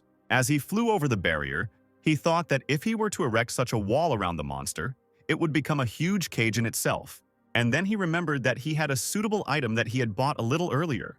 Namely, it was the A-grade deadly poison, the boundless black poison pill. Taking out one capsule, he thought that it was good that he had bought them after all. Pulling his hand back, he thought that if he detonated it inside the barrier, no one would get hurt. As he prepared to throw the pill, he looked inside and his eyes widened in surprise. As it turned out, these walls were empty. Eugene began to look around in confusion, while dark tentacles were emerging from the sewer.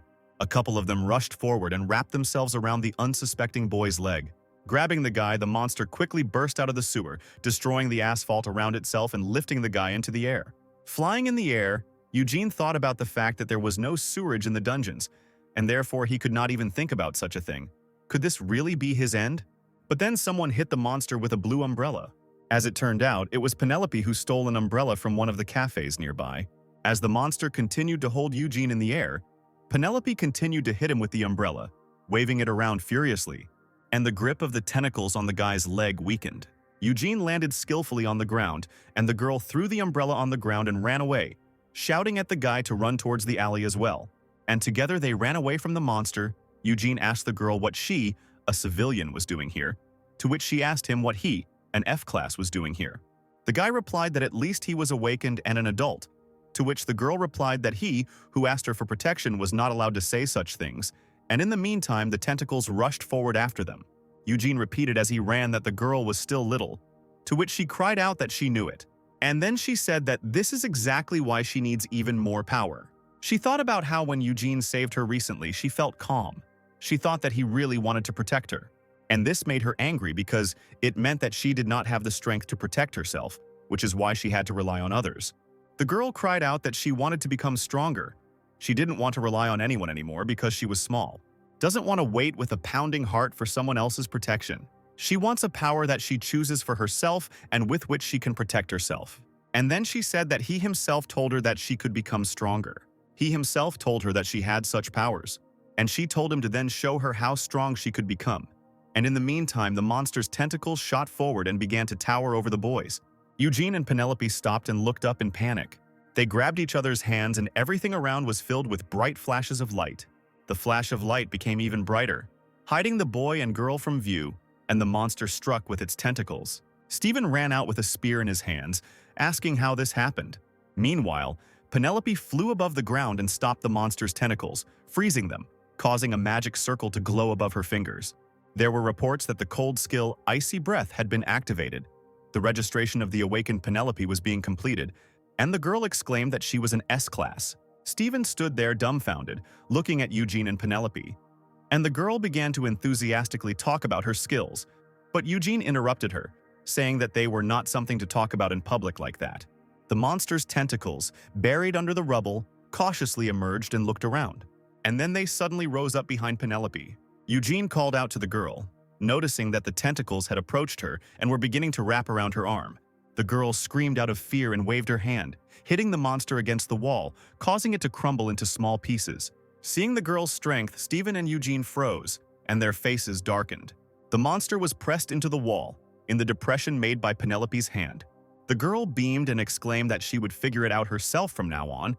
She approached Steven and asked him to put his weapon aside for her. And then she hit the ground with the end of the spear, causing the air around her to swirl and a bright flash to appear. Penelope pointed the spear forward, which now had a tip on it, which was made from her magical powers. Chunks of ice began to rain down around them, and Steven raised his hands, summoning shields to protect himself and Eugene. As Penelope rose above the ground, she used the skill Hermes' Shoes, causing a magic circle to glow beneath her feet. And then, In a bright flash, she rushed forward with a spear. A second later, pieces of the monster's body and splashes of its blood flew in all directions. Steven continued to protect Eugene with his shields, and he shouted at the girl to be careful if she didn't want to crush them to death. Hanging in the air, Penelope awkwardly scratched the back of her head and apologized, and she said that she was still not very good at controlling her power. Looking up, Eugene only laughed quietly and resignedly. He thought about how, as a hunter, she was called the Ice Witch. But in fact, she turned out to be a child who was capable of smiling so brightly. Eugene said that he didn't expect her to wake up so quickly. It would be ideal if she had an area attack skill. And then someone came up behind him and told him to leave it to him. A hand rose up, from which flashes of dark flame burst forth. And then everything around was illuminated by a bright flash that tore the monster into pieces. Penelope, who was still in the air, covered her face with her hands, shielding herself from the explosion that went off beneath her. And then she looked down in admiration, asking who did it. Oliver stood ahead, a little distance from his brother and Steven, as trained monster parts and ashes fell to the ground. Everything around was in ruins. Stones from the destroyed wall of the building were lying on the ground, and somewhere a fire was still burning brightly. Coming closer, Eugene joyfully called out to his brother, but Oliver, turning around, showed his brother a very worried face. And then he ran up to him and started talking about how he was worried when they called him on the way, and how many times he had to be told not to wander around the streets. And in the meantime, Penelope came down to earth. In response to his brother's tirade, Eugene merely waved his hand and said that he need not worry anymore. Waving his hand, he pointed at Penelope and said that he had found himself a guard, the only one who had awakened from S-Class Penelope. The girl quietly greeted. Looking at Oliver, she thought that in front of her were indeed the eyes of the abyss. Eugene said that he decided to make a contract with her, and then he asked him if he had any complaints about the S-rank guards, to which Oliver asked about the girl's guardians, since she looks like a minor. Eugene hesitated to answer this question and looked away, and then he announced that he was going to become her guardian. This news did not particularly please Oliver. Penelope approached Steven to return his spear and asked if a sponsor and a trustee were really so different. Steven replied that a simple sponsor would not be able to take part in her affairs, so he would not be able to protect her even if an unfavorable contract were concluded. And then he said that the guardian is the legal guardian of the minor hunter, or more precisely, he acts as a parent. This information surprised the girl. She ran up to Eugene, asking if he would do this again, and Oliver immediately picked up, asking why his brother would care about a stranger, to which the guy replied that Penelope's uncle was worthless, and therefore he could not leave it like that. But it was up to the girl to decide. Hearing this, Oliver began to puff with anger, unable to utter a complete sentence. And then he grabbed his brother, taking him aside, and exclaimed that he could not allow this, even for the sake of his brother's safety. He said that there had already been more than 1 or 2 precedents of a high-level awakened using violence against his low-level guardian. And what S-class would timidly follow an F-class? Frowning, he pointed at the girl and asked if this child was attacking his brother. Penelope, taken aback by this, replied that she was not attacking, she was kind. Oliver only exclaimed angrily that he would rather become a trustee than his brother, to which the now irritated Penelope said that she didn't want that because Eugene had promised to do it. Oliver cried out, asking her what if everything suddenly changed later, to which the girl cried out that she would not do that because they had contact, and then she asked him if he was going to do that.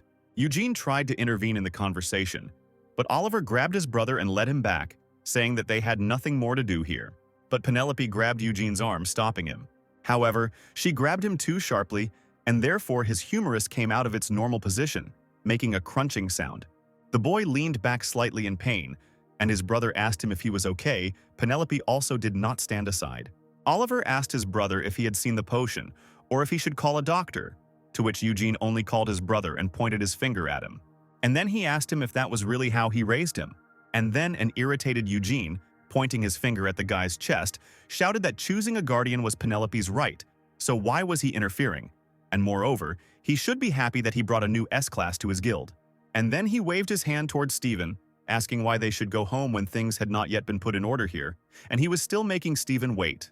With a wave of his hand, he sent his brother to do his job as the head of the guild. Oliver nevertheless obeyed his brother and obediently walked away, and he, turning around, said that he would soon return. Eugene didn't respond to this, but only sighed, placing his hands on his hips. Standing behind the boy, Penelope said that this head of the abyss was not at all like the one they had talked about so fervently. But in response to this, Eugene only exclaimed that it concerned her too, And then he told her not to come close and to sit there, and he pointed to the nearest stone with his finger. Penelope immediately asked about the condition of the guy's shoulder, to which he replied that it was just a slight dislocation, and that something else was more important now. Picking up a sneaker from the ground, he said that he would put it on her since she couldn't control her strength. He came closer and knelt down to put the shoes on the girl's feet, saying that they were such old things and that the size didn't fit. And then he said that tomorrow they would go get a new pair of sneakers. Penelope, smiling happily, said that it was awe-inspiring, to which the guy simply asked what kind of awe. The girl started to say that this usually happens in dramas, but then she noticed a fly flying towards Eugene's head, and she hit the guy on the head to kill the fly that was on her. The fly was successfully defeated by this blow, but the guy also got hit. His nose started bleeding and he jumped up, saying that he was not only trembling but that his heart was about to explode. To which the girl replied that she would be more careful. As he continued tying the laces on her sneakers, he said that she had recently asked him why he did so much. And then he said that he did it because her story didn't seem foreign to him, his own parents had passed away, and it was hard. He only has to think about how everything could have changed if they had had reliable support. And sadness takes hold of his soul. And then Eugene said that perhaps he didn't look so reliable. After a short silence, Penelope said that he was also quite reliable. The boy raised his head and asked again, to which Penelope, with her nose in the air, replied that it was true, insofar as it applied to a person who asked a high school student for protection. Holding out her fist to him, she said that he must now take good care of her as her guardian. Smiling, he also extended his fist and said that he asked her to take care of him too. And then they lightly bumped fists. Then Eugene said that he wanted to say something, even if it didn't compare to her parents' love. And then he told her those cherished words, "I love you." Hearing this, Penelope laughed, asking what this was for now, and a message appeared stating that the awakened S-class Penelope had received the positive effect of the code word. However, Penelope's uncle came running, calling her loudly. He ran closer, exclaiming that he was so scared for her. And then, with a grin, he asked if it was true that she had awakened.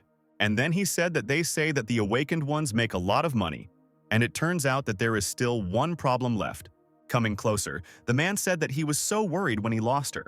And then he asked her again if it was true that she had awakened.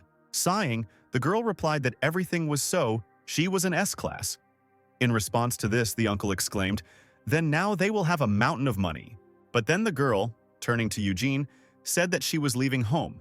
She had a contract with this guy. The irritated man asked her where she, a 16-year-old, was going. Eugene corrected him, saying that she was 15, and then he said that by special law a hunter could become independent at 14. But the man was not convinced and he shouted, telling them to stop talking nonsense. But then Eugene held his phone out in front of him. A recording of their recent conversation in the restaurant began to play from the phone's speakers. Eugene said he would also get hold of the CCTV footage, and then he said that it had become clear long ago that the man was a bad guardian. And recently, he had abandoned the child altogether, running away, the man screamed, trying to object. They continued to argue, to which Penelope only looked away. Eugene said that he had had enough and that he would not dare to approach Penelope again. But then, with loud cries that everything had been planned from the very beginning, he grabbed Eugene by the collar. The enraged man shouted that he would sue him and he would be punished. But then Penelope raised her hands with an umbrella, and then she slammed it down on the ground, right between the two men. Eugene said quietly that the awakened ones must not harm ordinary people. And the next moment, a joyful expression lit up the girl's face. And then the girl asked her uncle what she should do if he started to get physical. The man tried to object, saying that he also saw that she had hit him like that on purpose, but then the girl's hands began to break the umbrella. Noticing this, the man's face distorted into an expression of fear, and he made a strangled sound. Penelope smiled brightly and asked him why he had said that. And then she said that then the uncle pushed the guy, and then he fell, and she began to approach him threateningly. In a panic, the man wondered if this was really the same high school student he saw at home every day. Looking at the girl who was grinding her umbrella into dust, he thought that he was standing in front of a predator. Eugene, who activated the resistance immediately, thought that this aura definitely belonged to the S-class. Penelope, taking a few steps forward, told her uncle that he himself must know that he was not in a position for her to be grateful to him. Her hands continued to crumple the umbrella, forming it into a tight ball. Throwing this lump on the ground, where the frightened man was already sitting, she said that her guardian had not even bought her a pathetic umbrella. The man glanced sideways at the lump that had rolled up to him, and Penelope said that if it were up to her, he would already be the same lump. And then she touched his shoulder, which made the man let out another frightened cry. And she said that now she would close her eyes to this. Leaning closer, she said that she would turn a blind eye to it because he was worthless and not worth an ounce of her attention. She told him to remember this and go on with his worthless life. And if he doesn't follow her advice and continues to cling to her or quarrel with her guardian, attracting attention to himself, then she will find him. And the girl exclaimed that then she certainly would not turn a blind eye to all this. Sitting on the ground, Penelope's uncle was in shock. Penelope happily ran up to Eugene and asked him how she had done, to which the boy thought that a bad example was contagious. Be that as it may, this is how Penelope became a member of the Abyss, and Eugene was now freed from captivity. Suddenly, a loud sound was heard in the apartment where Eugene was sleeping, causing the guy to wake up. As it turned out, it was Oliver who burst into his brother's room, and Eugene asked him what was going on. Instead of answering, Oliver quickly began to approach his brother's bed, and he only continued to ask him questions. Then Oliver extended his hand and told him to give him what he had bought yesterday. Hearing this, Eugene asked in a panic whether he had spent too much money then, and he thought that it was possible to spend everything. But Oliver only said that it was not about this, but about the limitless pill of dark poison. Eugene held out his hand, which held the pill, and Oliver immediately took it. The guy asked his brother how he even knew that he hadn't bought it and why he needed it. Oliver asked his brother if he really didn't trust him that much, and he looked like he was ready to cry. Before Eugene could ask the guy what he was talking about, he rushed forward to hug him. Oliver leaned against his brother's shoulder and asked him if he had bought the pill so that he could poison himself if necessary, so as not to become his weak spot, so that they could not take him hostage. Eugene, in a panic, thought that everything was completely wrong. Oliver pulled away from his brother and told him not to use the pill, even if he was so worried about him. And he said with a smile that even if something like that happened, he would definitely come to save him. Eugene thought about the fact that he bought it to use when clearing the dungeon alone in secret from him. But now, he can't say that he has resistance to poisons. After some time, they left the apartment and entered the elevator. Eugene asked if everything had been resolved with Penelope, to which his brother replied that his people had come to her house yesterday. They checked this uncle's copy of the registration, and apparently he had embezzled and spent billions of Penelope's inheritance on his own business. In exchange for them not going to court, he wrote a receipt that he would not come near the girl again, so he would not interfere anymore because the issues were successfully settled and everything was secured with a small amount of money. Eugene asked if the girl had really agreed not to sue, to which Oliver replied that it was true. She said that she simply did not want to deal with him anymore. Eugene said that now that amount would seem rather ridiculous. And Oliver said that the girl had also slowly finished adapting to the abilities, and it looks like she spent all of last night in the training room. The guy, entering inside, said that the room can withstand even S-class power, so she can use it to her heart's content, but inside they found complete devastation. Part of the ceiling fell to the floor with a loud crash. Eugene asked his brother if he was the one who said that this hall could withstand the power of an S-class. Meanwhile, Penelope was under the ceiling, turning over in the air. They landed on the floor with a sharp movement, and then her icy energy rushed towards the punching bag. Penelope rushed towards her and hit her, causing chunks of ice to fly off in all directions. And the girl quietly said the name of the skill, Shadowless Day. And from under her foot, a multitude of shadows spread out in all directions. Looking around, Eugene asked if something had happened to Penelope. But then suddenly, he felt something strange. The boy looked down at the shadow that was touching his leg and noticed that he couldn't move. Penelope, not paying attention to anything, began to activate the skill, and black shadows crawled forward over the stones on the floor and over the bars. The shadows also crawled over Eugene, causing him to scream in fear. But Penelope continued and she raised her leg up. Then she kicked the floor with all her might, causing a flash of light to shoot up into the air. And then the girl, breaking the floor with her feet, ran forward. She jumped up and pulled her hand back to strike, and then her fist hit the floor, causing it to become even more cracked. The impact was so strong that even the walls of the hall could not withstand it and were covered with cracks. And in the middle of all this chaos stood a girl, with pieces of the floor swirling around her. But then she heard someone scream behind her. Turning around, she noticed that Eugene and his brother had been there all this time. A weakened Eugene fell to the floor and said that the girl had become stronger. The girl became worried about her guardian and came closer, and Eugene had already come to his senses.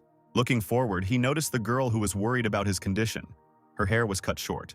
Eugene didn't immediately recognize Penelope, and so he asked her who she was, to which she exclaimed that it was her, and had he really lost his memory, and the guy replied that she had changed beyond recognition. And then Oliver said that a stylist had worked on her. Smiling, Penelope said that in the abyss they had adjusted her image and told her that she would soon be joining the Hunters Association. And she said that it was necessary because she would soon be on air, so she needed to keep an eye on the picture. The girl said that she had already prepared the documents for registration that would need to be provided, and she was constantly adding something to them, while simultaneously sorting out the skills. And then she awkwardly noted that she hadn't noticed him enter, to which Eugene, who had already gotten to his feet, asked her what those skills were. The girl replied that the first was Cold Breath, a freezing skill that he had already seen. The other is the Hermes Shoes, which allows one to hover and instantly move short distances. And Shadowless Day places a special buff on a large area. When used, the effectiveness of skills and attributes increases greatly, and it can also slow down the opponent by absorbing his shadow. Eugene asked the girl if this meant that she was becoming stronger by absorbing power from the environment, and then said that this was why the training hall had turned into ruins. But then Penelope said that there is another skill, and it is Body Whiteness, which allows you to read information from a corpse. Eugene remarked that it was quite creepy, and the girl said in disappointment that it should have been an attack skill.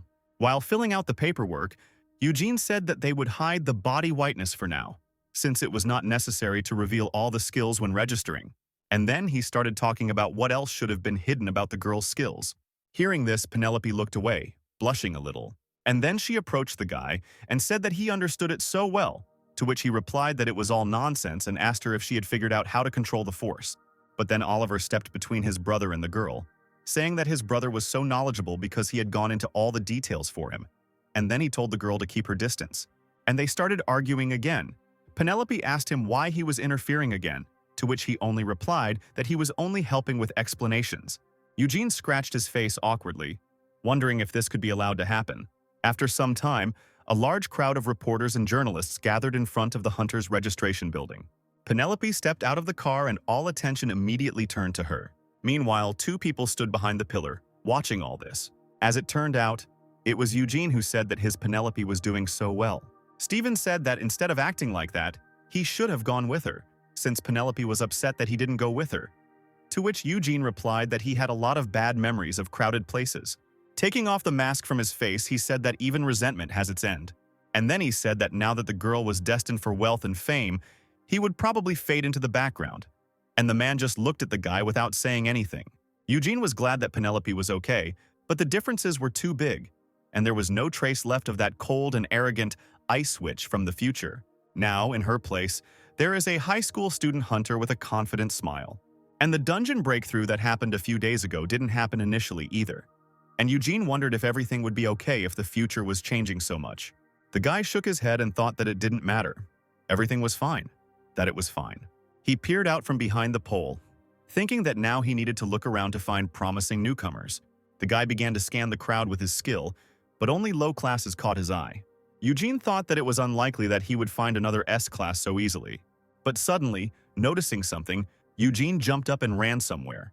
The guy thought that nothing was impossible, because it all started with him going back in time to save his brother. Noticing some guy in the crowd, Eugene thought that since he was able to change everything for the better for Oliver and Penelope, then perhaps this is exactly what his skill was given for. And, running up to the guy, he grabbed him by the wrist. Eugene thought that it was precisely in order to make another unlimited diamond shine that his skill was given to him. The awakened Magnus turned around and asked the guy who he was. He was an F-class and had no potential to awaken, but he had access to the initial skill to learn the SS class. Eugene began to greet the guy, feigning joy, saying that they hadn't seen each other for so long and couldn't he remember him.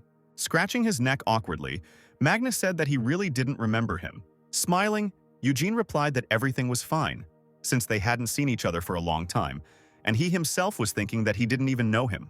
And then he opened his eyes again, using the skill, and he immediately noticed the guy's SS-class skill, Golden Forge Master. From the name alone, it is clear that this is a special skill related to the production of equipment, and also an SS class. And even after 5 years, no such awakenings were found. Eugene thought that if he could acquire this skill, he could build himself a bed out of bags of money from all over the world. And all this through this man who looks like a weakling, depressed by life's difficulties. Eugene came closer, asking if he had awakened too. And Magnus said that he had, although he was an F-class. They gave a $1,000,001 subsidy for registration. Eugene said that he also awakened as an F-class, and he asked him if he would go with him to receive basic training. Magnus sighed and replied that he only came for the money. Basic training had to be paid for, and no one wanted F-class with him. And then Eugene grabbed the guy by the hands. And then with a beaming smile, he said that he could get it with him in his guild. Eugene started to say that he could organize everything for free, but then Steven pulled him back, saying that only members of the guild could receive training for newbies. They began to argue, and then Magnus noticed that it was Steven from the Abyss. And then he asked Eugene in an uncertain voice if they really knew each other and how it happened.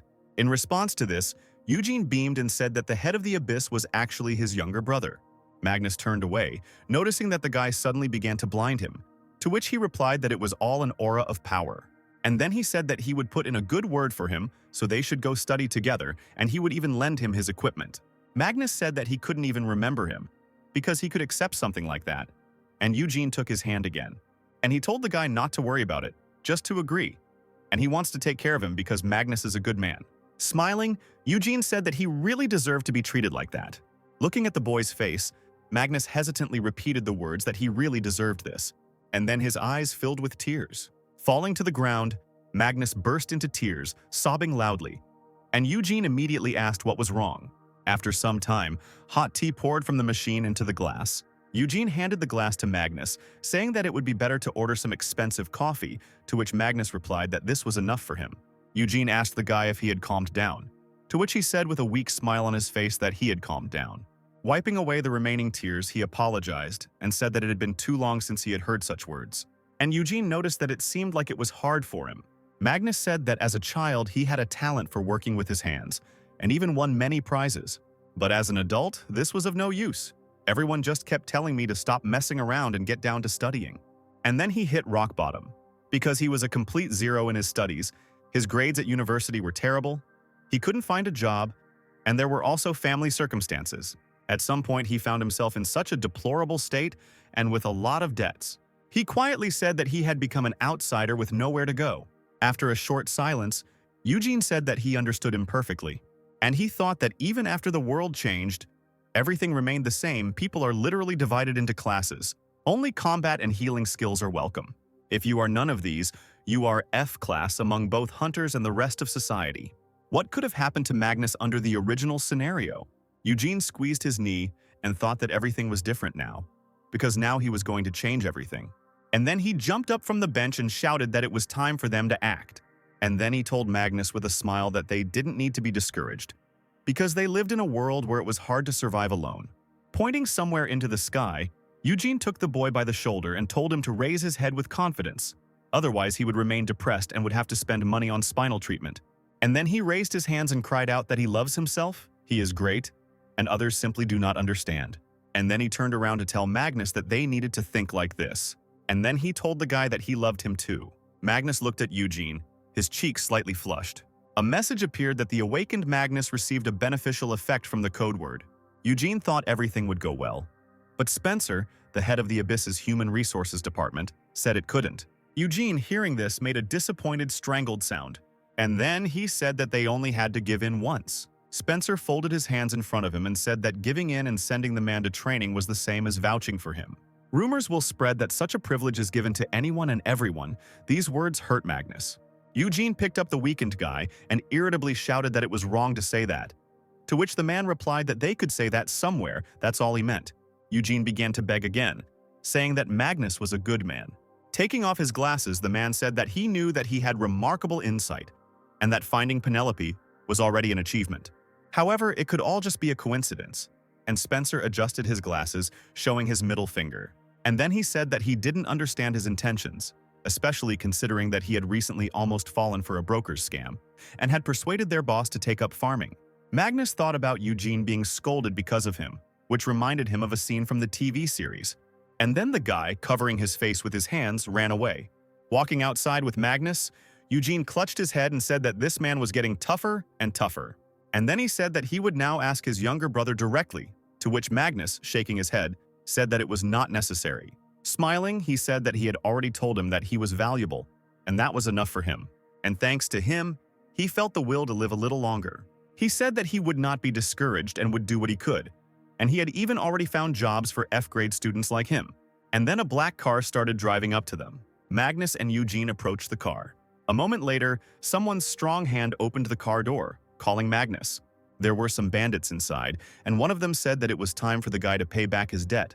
And Magnus, smiling, told Eugene that he would contact him again. Eugene thought that all this looked wildly dangerous. Another man asked Magnus if he had received the subsidy, and he began rummaging through his bag. Saying that this was still not enough, the man jerked the money away. Eugene decided to intervene and ask the men who they were and why they were taking Magnus away. The men's faces twisted into angry expressions as they asked him what he would do if he found out. Frightened, Eugene replied that he wanted to go too, and the car quickly drove along the city roads.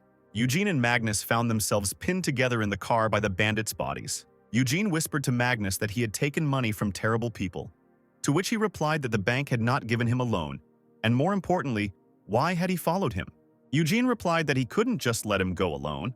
The man sitting next to him asked Eugene if they knew the other and if he was awakened, to which he panicked and replied that he was an F-class. Magnus wanted to say that Eugene was from the abyss, but the guy covered his mouth with his hand and said that they were childhood friends, and the guy told him that there was work for people like them, so he became interested. The man only grinned in response and said that everything worked out well, and then he asked if they wanted to go with them to the dungeon to get magic stones, because F-classes aren't even taught, and they take everyone. Eugene feigned surprise and turned around, asking again. Another man said that Eugene would get special treatment because he was Magnus's friend, and the boy happily agreed. And then everyone in the car laughed happily when Eugene said that he mistook such good guys for bad guys. He said that thanks to them he got this job, and he himself thought about how he himself had once fallen for something like this, fallen for an unequal contract where 70–80% was taken as security. And if you're unlucky, you might end up wounded or even killed by the monster. Eugene thought that Magnus must have died without having time to reveal his potential. The driver of the car told the boys that they would only need to collect everything that seemed valuable. Eugene exclaimed that this was a real jackpot since you can collect whatever you want, but he himself thought that this was a complete scam. While they were driving across the bridge, Eugene asked them where their office was, to which they replied that it was in Myeongmokdong, to which the guy replied that it wasn't that far. Finally, after some time, they arrived at some building. Upon reading the name Hope Mission Center, Eugene exclaimed that it was a good name, while Magnus clung to his shoulders in fear. Opening the door, the man invited the guys to come in. As he walked up the stairs, Eugene said happily that although the building was old, he already felt a future full of hope. Looking around, he noticed that their office was well lit. But suddenly one of the men struck the guy in the back from behind. The blow immediately sent Eugene falling onto the dirty, tiled floor. As it turned out, they pushed him into a room where several people were already sitting, and they immediately paid attention to the guy. Eugene tried to continue pretending, and then asked with a smile who it was that hit him like that. But the next moment, the men started kicking Magnus, who was already lying on the floor.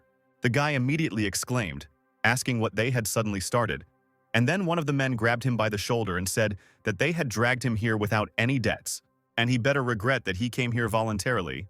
And then another man continued, saying that you can enter here of your own free will, but you can't leave. The men stopped beating Magnus, and he crawled up to Eugene and apologized. Bursting into tears, he said that he had to go through this alone, but now he was getting into trouble because of it, even though he was clean of debt. Eugene responded by quietly calling the guy's name, but then he was grabbed by the shoulder. A strong hand lifted him from the floor and sat him down on the sofa, and the man said that it was high time to sign the contract. And then they shoved the contract in his face and ordered him to put his fingerprint on it. The man, who was apparently in charge, said that after deducting the commission, his profit would be 20%, and since he had no debts, he would make a lot of money. He said that this contract was specially created by the Awakened. Breaking it blatantly would inflict a D-class curse, so he couldn't even think of escaping after breaking it. Meanwhile, Magnus continued to burst into tears when the men took his hand and already put the seal. Eugene said he had one request, to which the chief replied that even if he started begging, it wouldn't work. After a slight hesitation, Eugene asked if he could compare the contracts. And then he said that it would be a shame if he had the same conditions as Magnus, since he had no debts. And then the men laughed heartily, exclaiming that they had come across a meticulous fellow. The chief said that it was right, because one must live thinking first of oneself, and he handed Magnus's contract to Eugene. Taking the slightly glowing contract into his hands, Eugene began to examine it carefully. He noted that Magnus would indeed not be able to receive more than 10%, to which the man replied that the other 10% would go towards paying off his debt. And then Eugene said that this was indeed a natural slave contract. After asking if they dared to keep Magnus as a laborer, Eugene easily tore the piece of paper in half. The men were somewhat taken aback by how easily the guy tore up the contract. A message has appeared stating that due to the contract being terminated, a D-class debuff curse will be activated. Eugene leaned on the back of the sofa to stand up, as a message immediately appeared stating that the debuff curse had been removed by curse resistance. Then Eugene swung his legs sharply, kicking the lead bandit in the face.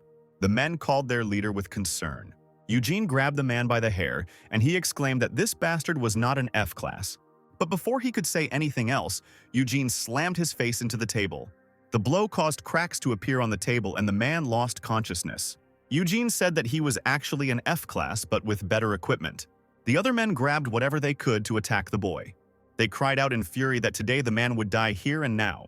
But Eugene pulled out his phone and the men said it was too late to call the police. But it turned out that Eugene had not called the police, but his brother's assistant, Steven. And at that very second, the man burst inside, pushing open the locked iron doors with his bare hands. The bandits clearly didn't expect anyone else to come here. And before they had time to react, Steven had already raised his hand to strike. One of the bandits began to defend himself with an iron stick, shouting that it turned out that Eugene had accomplices. And then Steven's big fist landed square on the man's chest, knocking his glasses off his face and causing his mouth to open wide. The blow was so strong that the man's body flew to the side like a rag doll. And then, amid the anxious cries of the other bandits, the man's body fell heavily to the floor. Turning around, Steven told Eugene that he had come to pick him up. And then he began to strike at the rest of the bandits while Eugene approached Magnus. Eugene explained that all this time he had been diligently distracting the men's attention. But in fact, from the moment they got into the car, he secretly pressed the call button. This was enough for Steven to understand the situation, and he was also able to describe in detail where they were, so it was easy for him to find them. Meanwhile, Steven, pulling his hand back, hit the man in the face who wanted to attack him from behind. And then he struck another man who was running up from the side. The bandit fell to the floor next to his comrade, who was lying unconscious and rubbing the bruised area. But suddenly the man pulled a knife from the hem of his pants, and then he jumped up to stab Steven, screaming that he would kill him if he didn't stop. Noticing this, Magnus decided to call out to Steven to warn him. However, it was too late, and the man's knife had already reached Steven's chest. But then beads of cold sweat ran down the bandit's face as he began to look at the man's chest in panic. As it turned out, the knife only cut the fabric of the shirt, but did not touch the body at all. Holding his hand out in front of his head, folded to make a snap, Steven replied that he should have chosen a weapon worthy of A-class. And then, with a sharp movement of his finger, he sent the man flying, causing him to bend almost in half. Having lost his balance, the bandit began to fall to the floor. His comrade immediately ran up to him, and the other suddenly recognized Steven. The bandit noticed that Steven from the abyss was standing in front of them, and Steven himself, sighing, looked at his ruined shirt.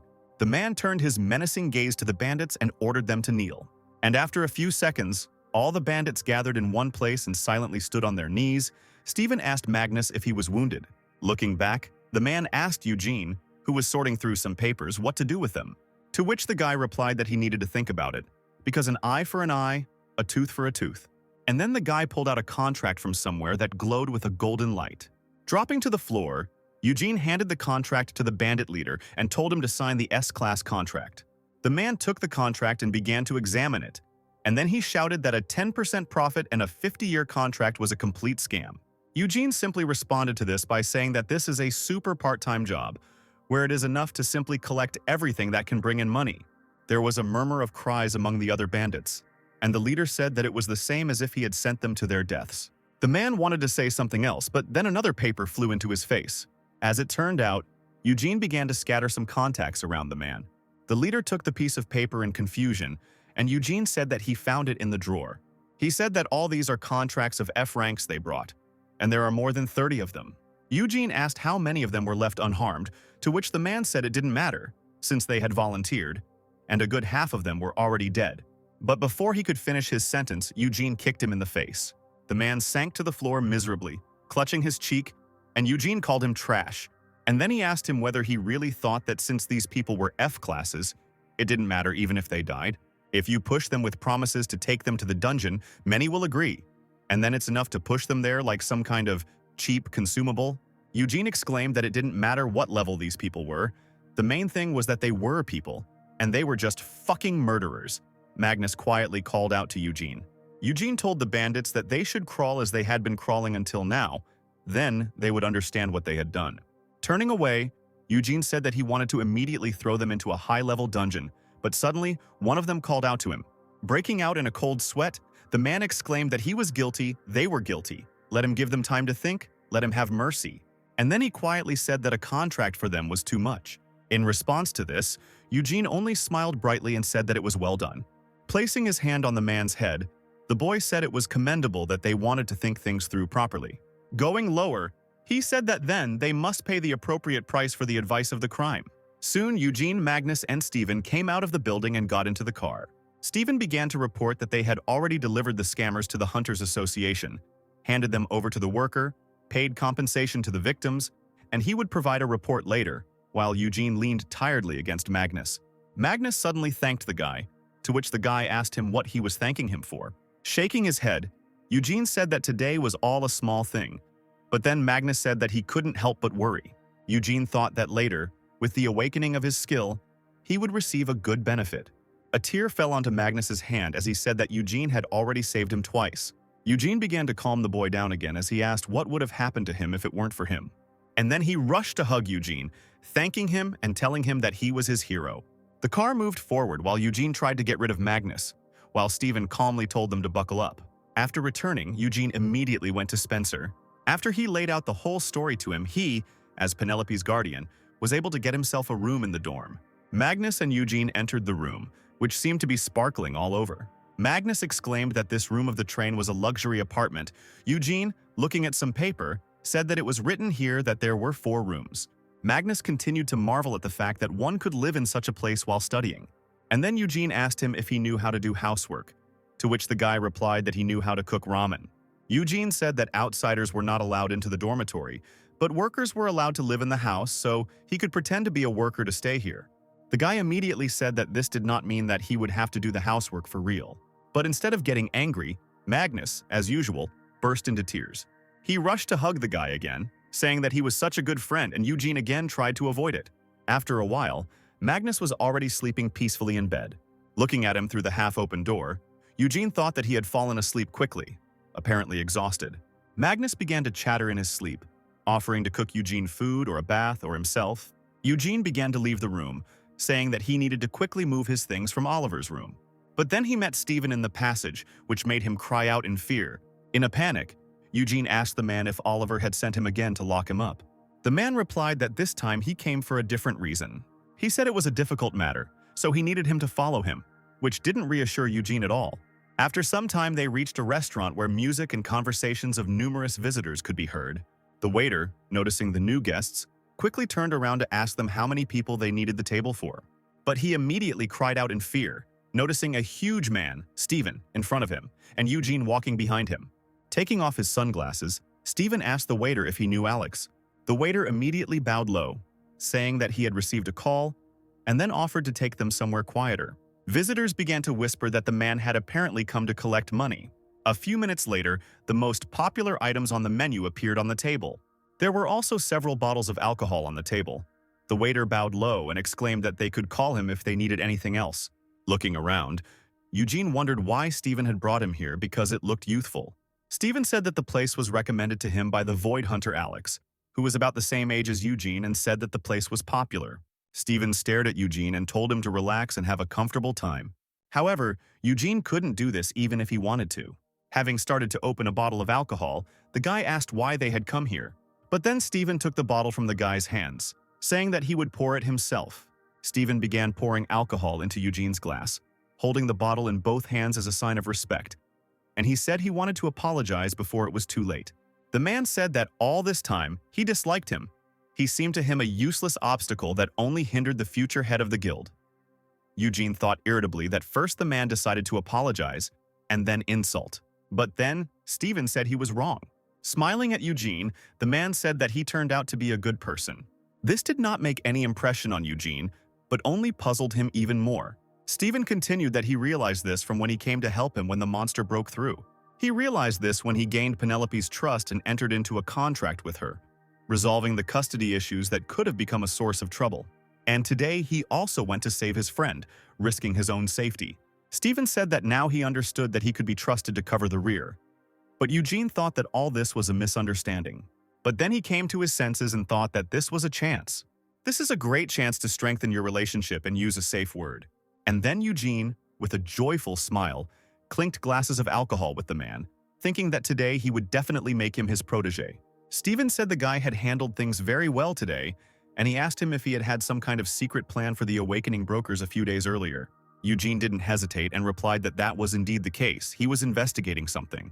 Steven, putting food on his plate, said that this task was still too risky for F class, to which Eugene replied that he went there assuming that Oliver would not leave it so easily. The guy said that his brother ended up grabbing him before there was any thought. His brother cared about him so much. To which Steven said that it was natural, since he was his only relative. And then he said that he understood him perfectly, because he himself was in a similar situation. He then went on to explain that he too had grown up without parents, being raised by his grandparents, to which Eugene let out a sympathetic sigh. The man continued by saying that when he grew up, he would come to them every vacation to check on their well-being, and it was during the monster's advance that he awoke, while protecting his remaining family. Steven said his grandparents died last year from illness, and the chief had been a great help to him since then, even hiring a foreign doctor who specialized in caring for the sick. Smiling, Steven said that Oliver understood the value of family ties. Pouring another drink into Eugene's glass, the man told him to be understanding of his brother's concerns, to which Eugene replied that he would do so, and that it made him feel better to know that someone who understood his brother was his right hand. After clinking glasses again, the guy said that he would simply take care of him in the future. After a while, Steven noticed that Eugene was a little more resistant to alcohol than he looked. Eugene replied that he had not yet drunk much, and besides, he had an embarrassing habit that appeared when he was drunk, and he thought that he would immediately prepare the conditions for himself to pronounce the code word, blaming it on the delirium of a drunk. But then, Steven noticed that the guy had already drunk quite a bit, and Eugene looked in surprise at the many empty bottles on the table, and this left the guy perplexed. He thought about how he couldn't seem to get drunk because of his poison resistance skill. He clutched his head in desperation, thinking that he didn't want to say the code word sober, and Steven asked what was wrong with him. Smiling again, Eugene replied, rising from under the table, that he was simply lost in thought. Meanwhile, he was trying to turn off his poison resistance skill, and the next second, having submitted to the pleas, the skill finally turned off. And then Eugene's glass, still filled with alcohol, flew down. The boy's face turned deeply red, and Steven asked if he was okay. Eugene looked up reluctantly, his words coming out with difficulty. His gaze fell on him as he quietly muttered that everything went to his head at once. And then his head hit the table with a dull thud. The next morning, the sun was shining brightly through the windows of the dorm room. Eugene, who was lying on the bed, suddenly woke up. He stood up and grabbed his head, which was sore from a hangover. He muttered quietly that he didn't think the skill would just shut down. But then someone put a basin of water in front of him and said that he had brought water for washing. Eugene's face immediately froze. Looking in the direction the voice came from, Eugene saw Steven standing in front of him. The guy jumped up on the bed, pushing the blanket away, and Steven just calmly said that if he wanted to start training today, then he needed to get ready already. Eugene's head was immediately filled with various questions, such as why Steven was here now. Looking at the status window, he saw that he was still able to make him his protege. Noticing the guy's confusion, the man asked him if he really didn't remember what happened last night. And then he thoughtfully noted that the guy seemed to have a hangover, and therefore, he needed to check if everything was okay. Eugene started screaming that he didn't want anything like that, but suddenly a straw and juice were shoved into his mouth. Still not understanding anything, the guy started drinking the juice, and Steven said that it was Puraria juice. It helps with hangovers. And then he put his hands on the guy's legs, saying that if he pressed on this point, everything would quickly pass. Steven offered Eugene a gold pot in case he couldn't get to the toilet. But Eugene, having come to his senses a little, waved him off and asked why he was behaving like that. In response to this, the man said that the guy really didn't remember anything. And then he began to talk about what happened last night.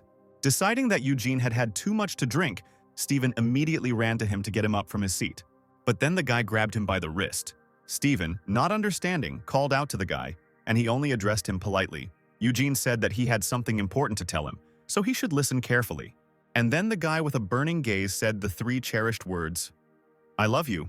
Eugene began to ruffle his hair, saying that it was unfortunate that he was in this state, and that he himself did not want to do this in this state. And then he asked the man if he said that he loved him, to which Steven replied that he did. Steven stood there dumbfounded as Eugene staggered up from the table, saying that he should have told him he loved him. Stephen told Eugene that he had confessed his love to him like that about 30 more times, and Eugene immediately fell to his knees, begging for forgiveness.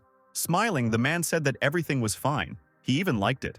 Stephen began to recount the events of the previous night again, when, after this confession, he lifted the guy off the couch while he continued to confess. The man chuckled and asked if this was the embarrassing drinking habit he had spoken of. Closing his eyes, Eugene asked the man not to laugh because he was asking to be heard. And then he confessed his love to him again, to which Stephen only smiled. And the man remembered another person who had told him the same words.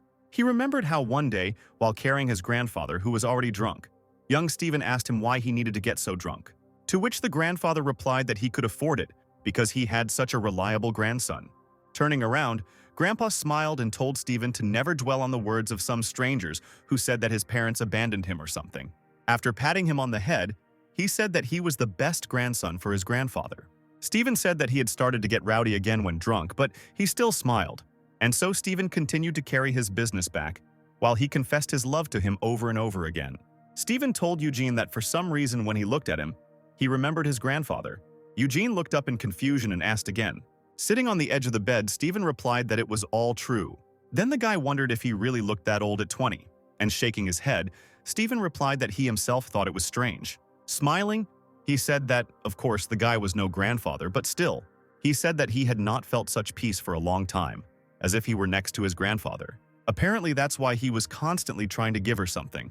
And after that, the man promised that he wouldn't talk nonsense in front of others. And then he extended his hand to Eugene, asking him if he could then drop in sometimes to inquire about his well-being and visit him.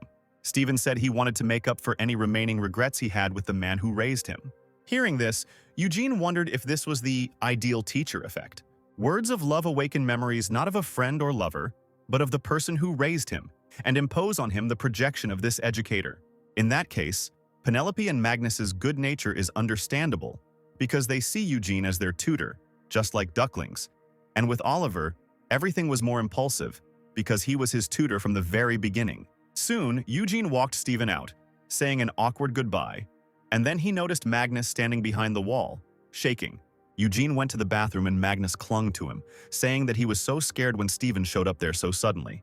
Penelope burst in immediately, exclaiming that she had heard that Eugene had moved into the dorm and into the room next to hers. As it turned out, the door couldn't withstand the girl's blow, and now you were a huge hole, and Eugene said that she could knock at least sometimes. Penelope immediately ran up to Eugene to tear Magnus away from him and asked what it was, to which the boy calmly replied that he was his friend. And the guy thought that this was a brainwashing skill that even S-classes were willing to follow him, and not education. Wasn't it too dangerous? And later the guy found out that he could turn on poison resistance again. A few days later, there was a variety of dishes on the table, and Eugene praised Magnus, saying that he had quickly gotten the hang of it. The guy said that he didn't have to try so hard every time, to which Magnus replied that he couldn't do that because he didn't even pay rent. And Penelope immediately said that he was right and could live like that. After taking a bite, Penelope said that the guy should at least cook if he wants to repay the debt, and noted that even she lives separately. Magnus said that Stephen didn't come, but he brought red ginseng yesterday, to which Eugene replied that he went to clear the dungeon with Oliver, so it would be for a few days. And then he told Penelope that she too would soon end up in a dungeon and on TV, which made the girl turn up her nose and say that she would blow everyone away and become a real rich woman. And then, releasing her frost power, she said that then she would buy a big house, and therefore it would be better for Eugene to live with her than with Magnus. Eugene replied that she would just freeze all the food now, and she didn't need to be like that because they had to get along in the future. The guy said that they would be going through rookie training together, and immediately Magnus and Penelope asked again in surprise, pointing at each other. Penelope got angry because they wouldn't be alone with Eugene, and Eugene, hearing a knock on the door, ran to open it. The guy started to open the door, shouting for the guys to calm down, and the man behind the door noticed that the guy had been cheerful since early morning. Eugene turned his head and saw Spencer, who handed him some paper and said that training began today. He said the schedule had changed, so he came personally to take them. And after some time, the guys, already changed, went down somewhere, and Spencer said that they would start with basic practice, since the person responsible for theory was a little late. The terrifying sounds of monsters could be heard from behind the bars as Spencer told them over the loudspeaker not to worry, as the essence of the practice was extremely simple. And then one of the monsters, sensing the victims, rushed to the bars. And then a whole crowd of them came running out, and Spencer said that all they had to do was defeat these monsters. Monsters that looked like moles and rats rushed towards Eugene and the others. Eugene, holding his weapon forward, shouted that this shouldn't happen during basic training. The monsters should appear one after another, while Penelope asked if they really just needed to defeat them. Spencer said over the loudspeaker that this was a practice of getting used to monsters. He said that the more contact they had with them, the faster they would get used to them. But Eugene didn't appreciate that idea. Taking a step forward, Penelope exclaimed that she would deal with them now. And then she instantly rushed forward with a spear in her hands. With the end of the spear, the girl began to accurately strike the small monsters. And then they gathered in huge piles, illuminated by bright lights, and Eugene, closing his eyes, said that it was very inspiring. After impaling several monsters on the spear, Penelope asked Eugene if they would taste good grilled. Eugene didn't appreciate this idea either, but Penelope enthusiastically said that the skills needed to be tested as well. There were footsteps behind Spencer, and a female voice noted that the girl was a real S-class, although she was a newbie, but her power was amazing. Spencer greeted the girl with a smile on his face.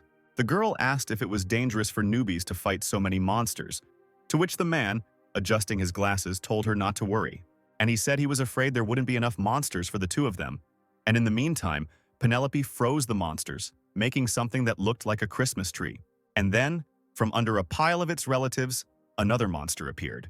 With a vile squeal, the monster rushed at Magnus, who only cowered in fear.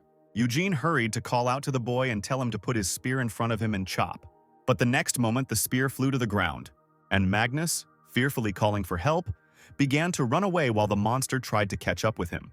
Magnus ran as fast as he could, tears welling up in his eyes again as he cried out that this wouldn't do.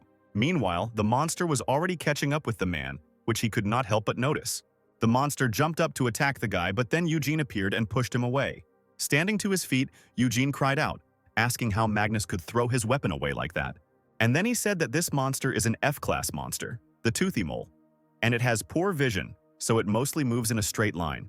Standing up, the guy said that even if he just swung his spear, he could cut this monster down. Meanwhile, Spencer watched what was happening with interest, and he said he was curious to see what Hunter Eugene would do. The man noticed that the guy was trying very hard. Of course, he knows about the monsters, and the contract he signed with Penelope can be considered standard for their field, but he may well be hiding something. Magnus worriedly asked the boy if everything would be okay, to which he confidently replied that there was no need to worry, because it was only F-class. Smiling, Magnus noted that Eugene was like an experienced hunter who had been in the business for several years. Hearing these words, Eugene finally thought about it. He wondered if it would be suspicious if he just killed the monster.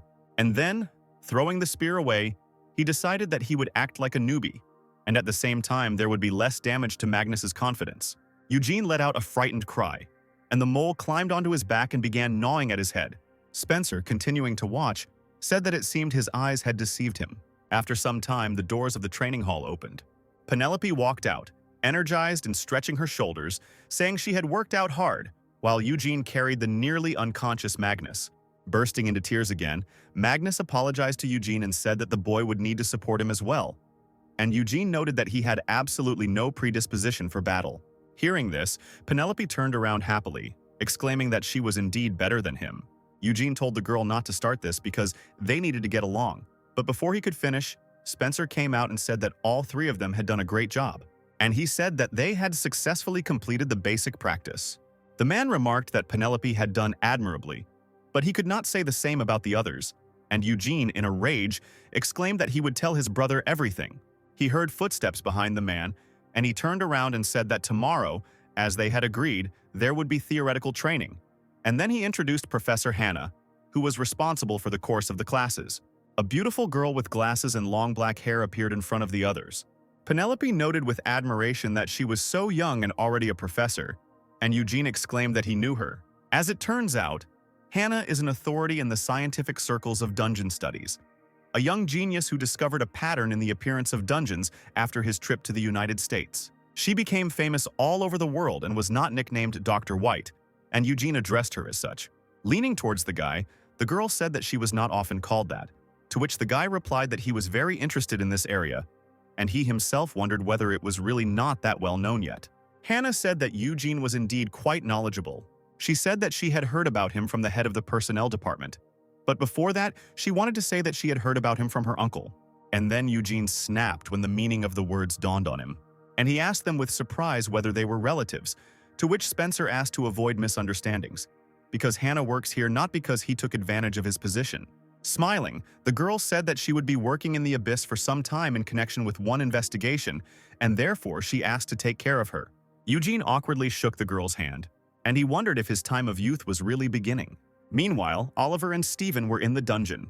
Oliver asked the man if the monster was dead, to which he replied that it looked like it, since there was no visible reaction. There was a lion-like monster lying on the ground, and the people from the abyss were saying how great it was that their leader had resistance to fire. Otherwise, they wouldn't have been able to defeat him.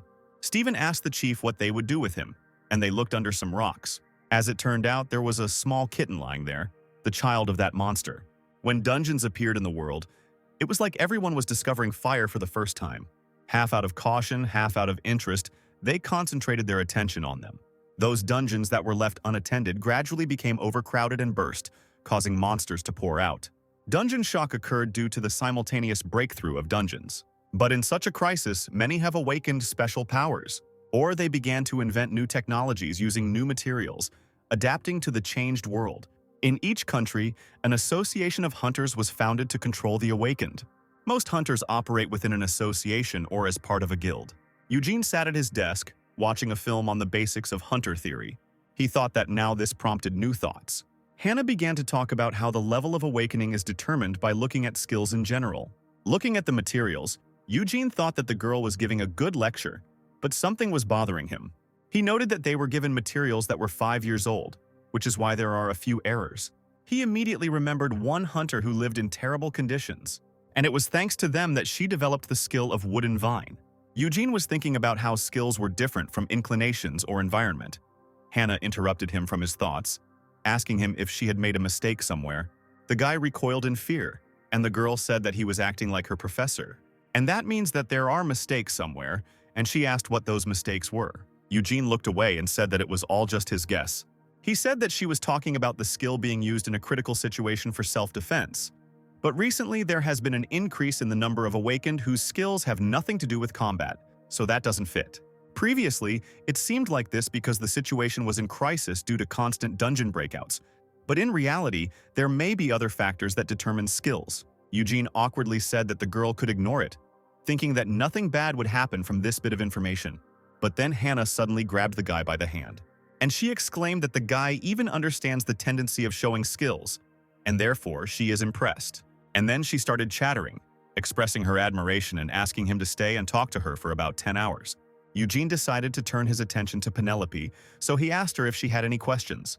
A little later, the girl asked how S-class people make money. Smiling, Hannah replied that this was also a very important question. And then she pulled out a red money gun from somewhere.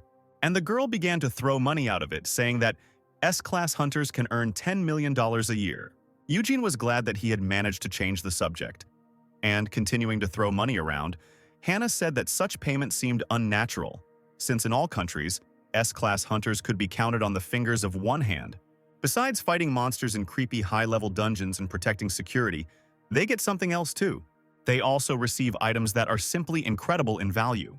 Sometimes even living magical beasts are found, and one of these ended up at Oliver's house, and Eugene asked him if he had really caught him in an S-class dungeon.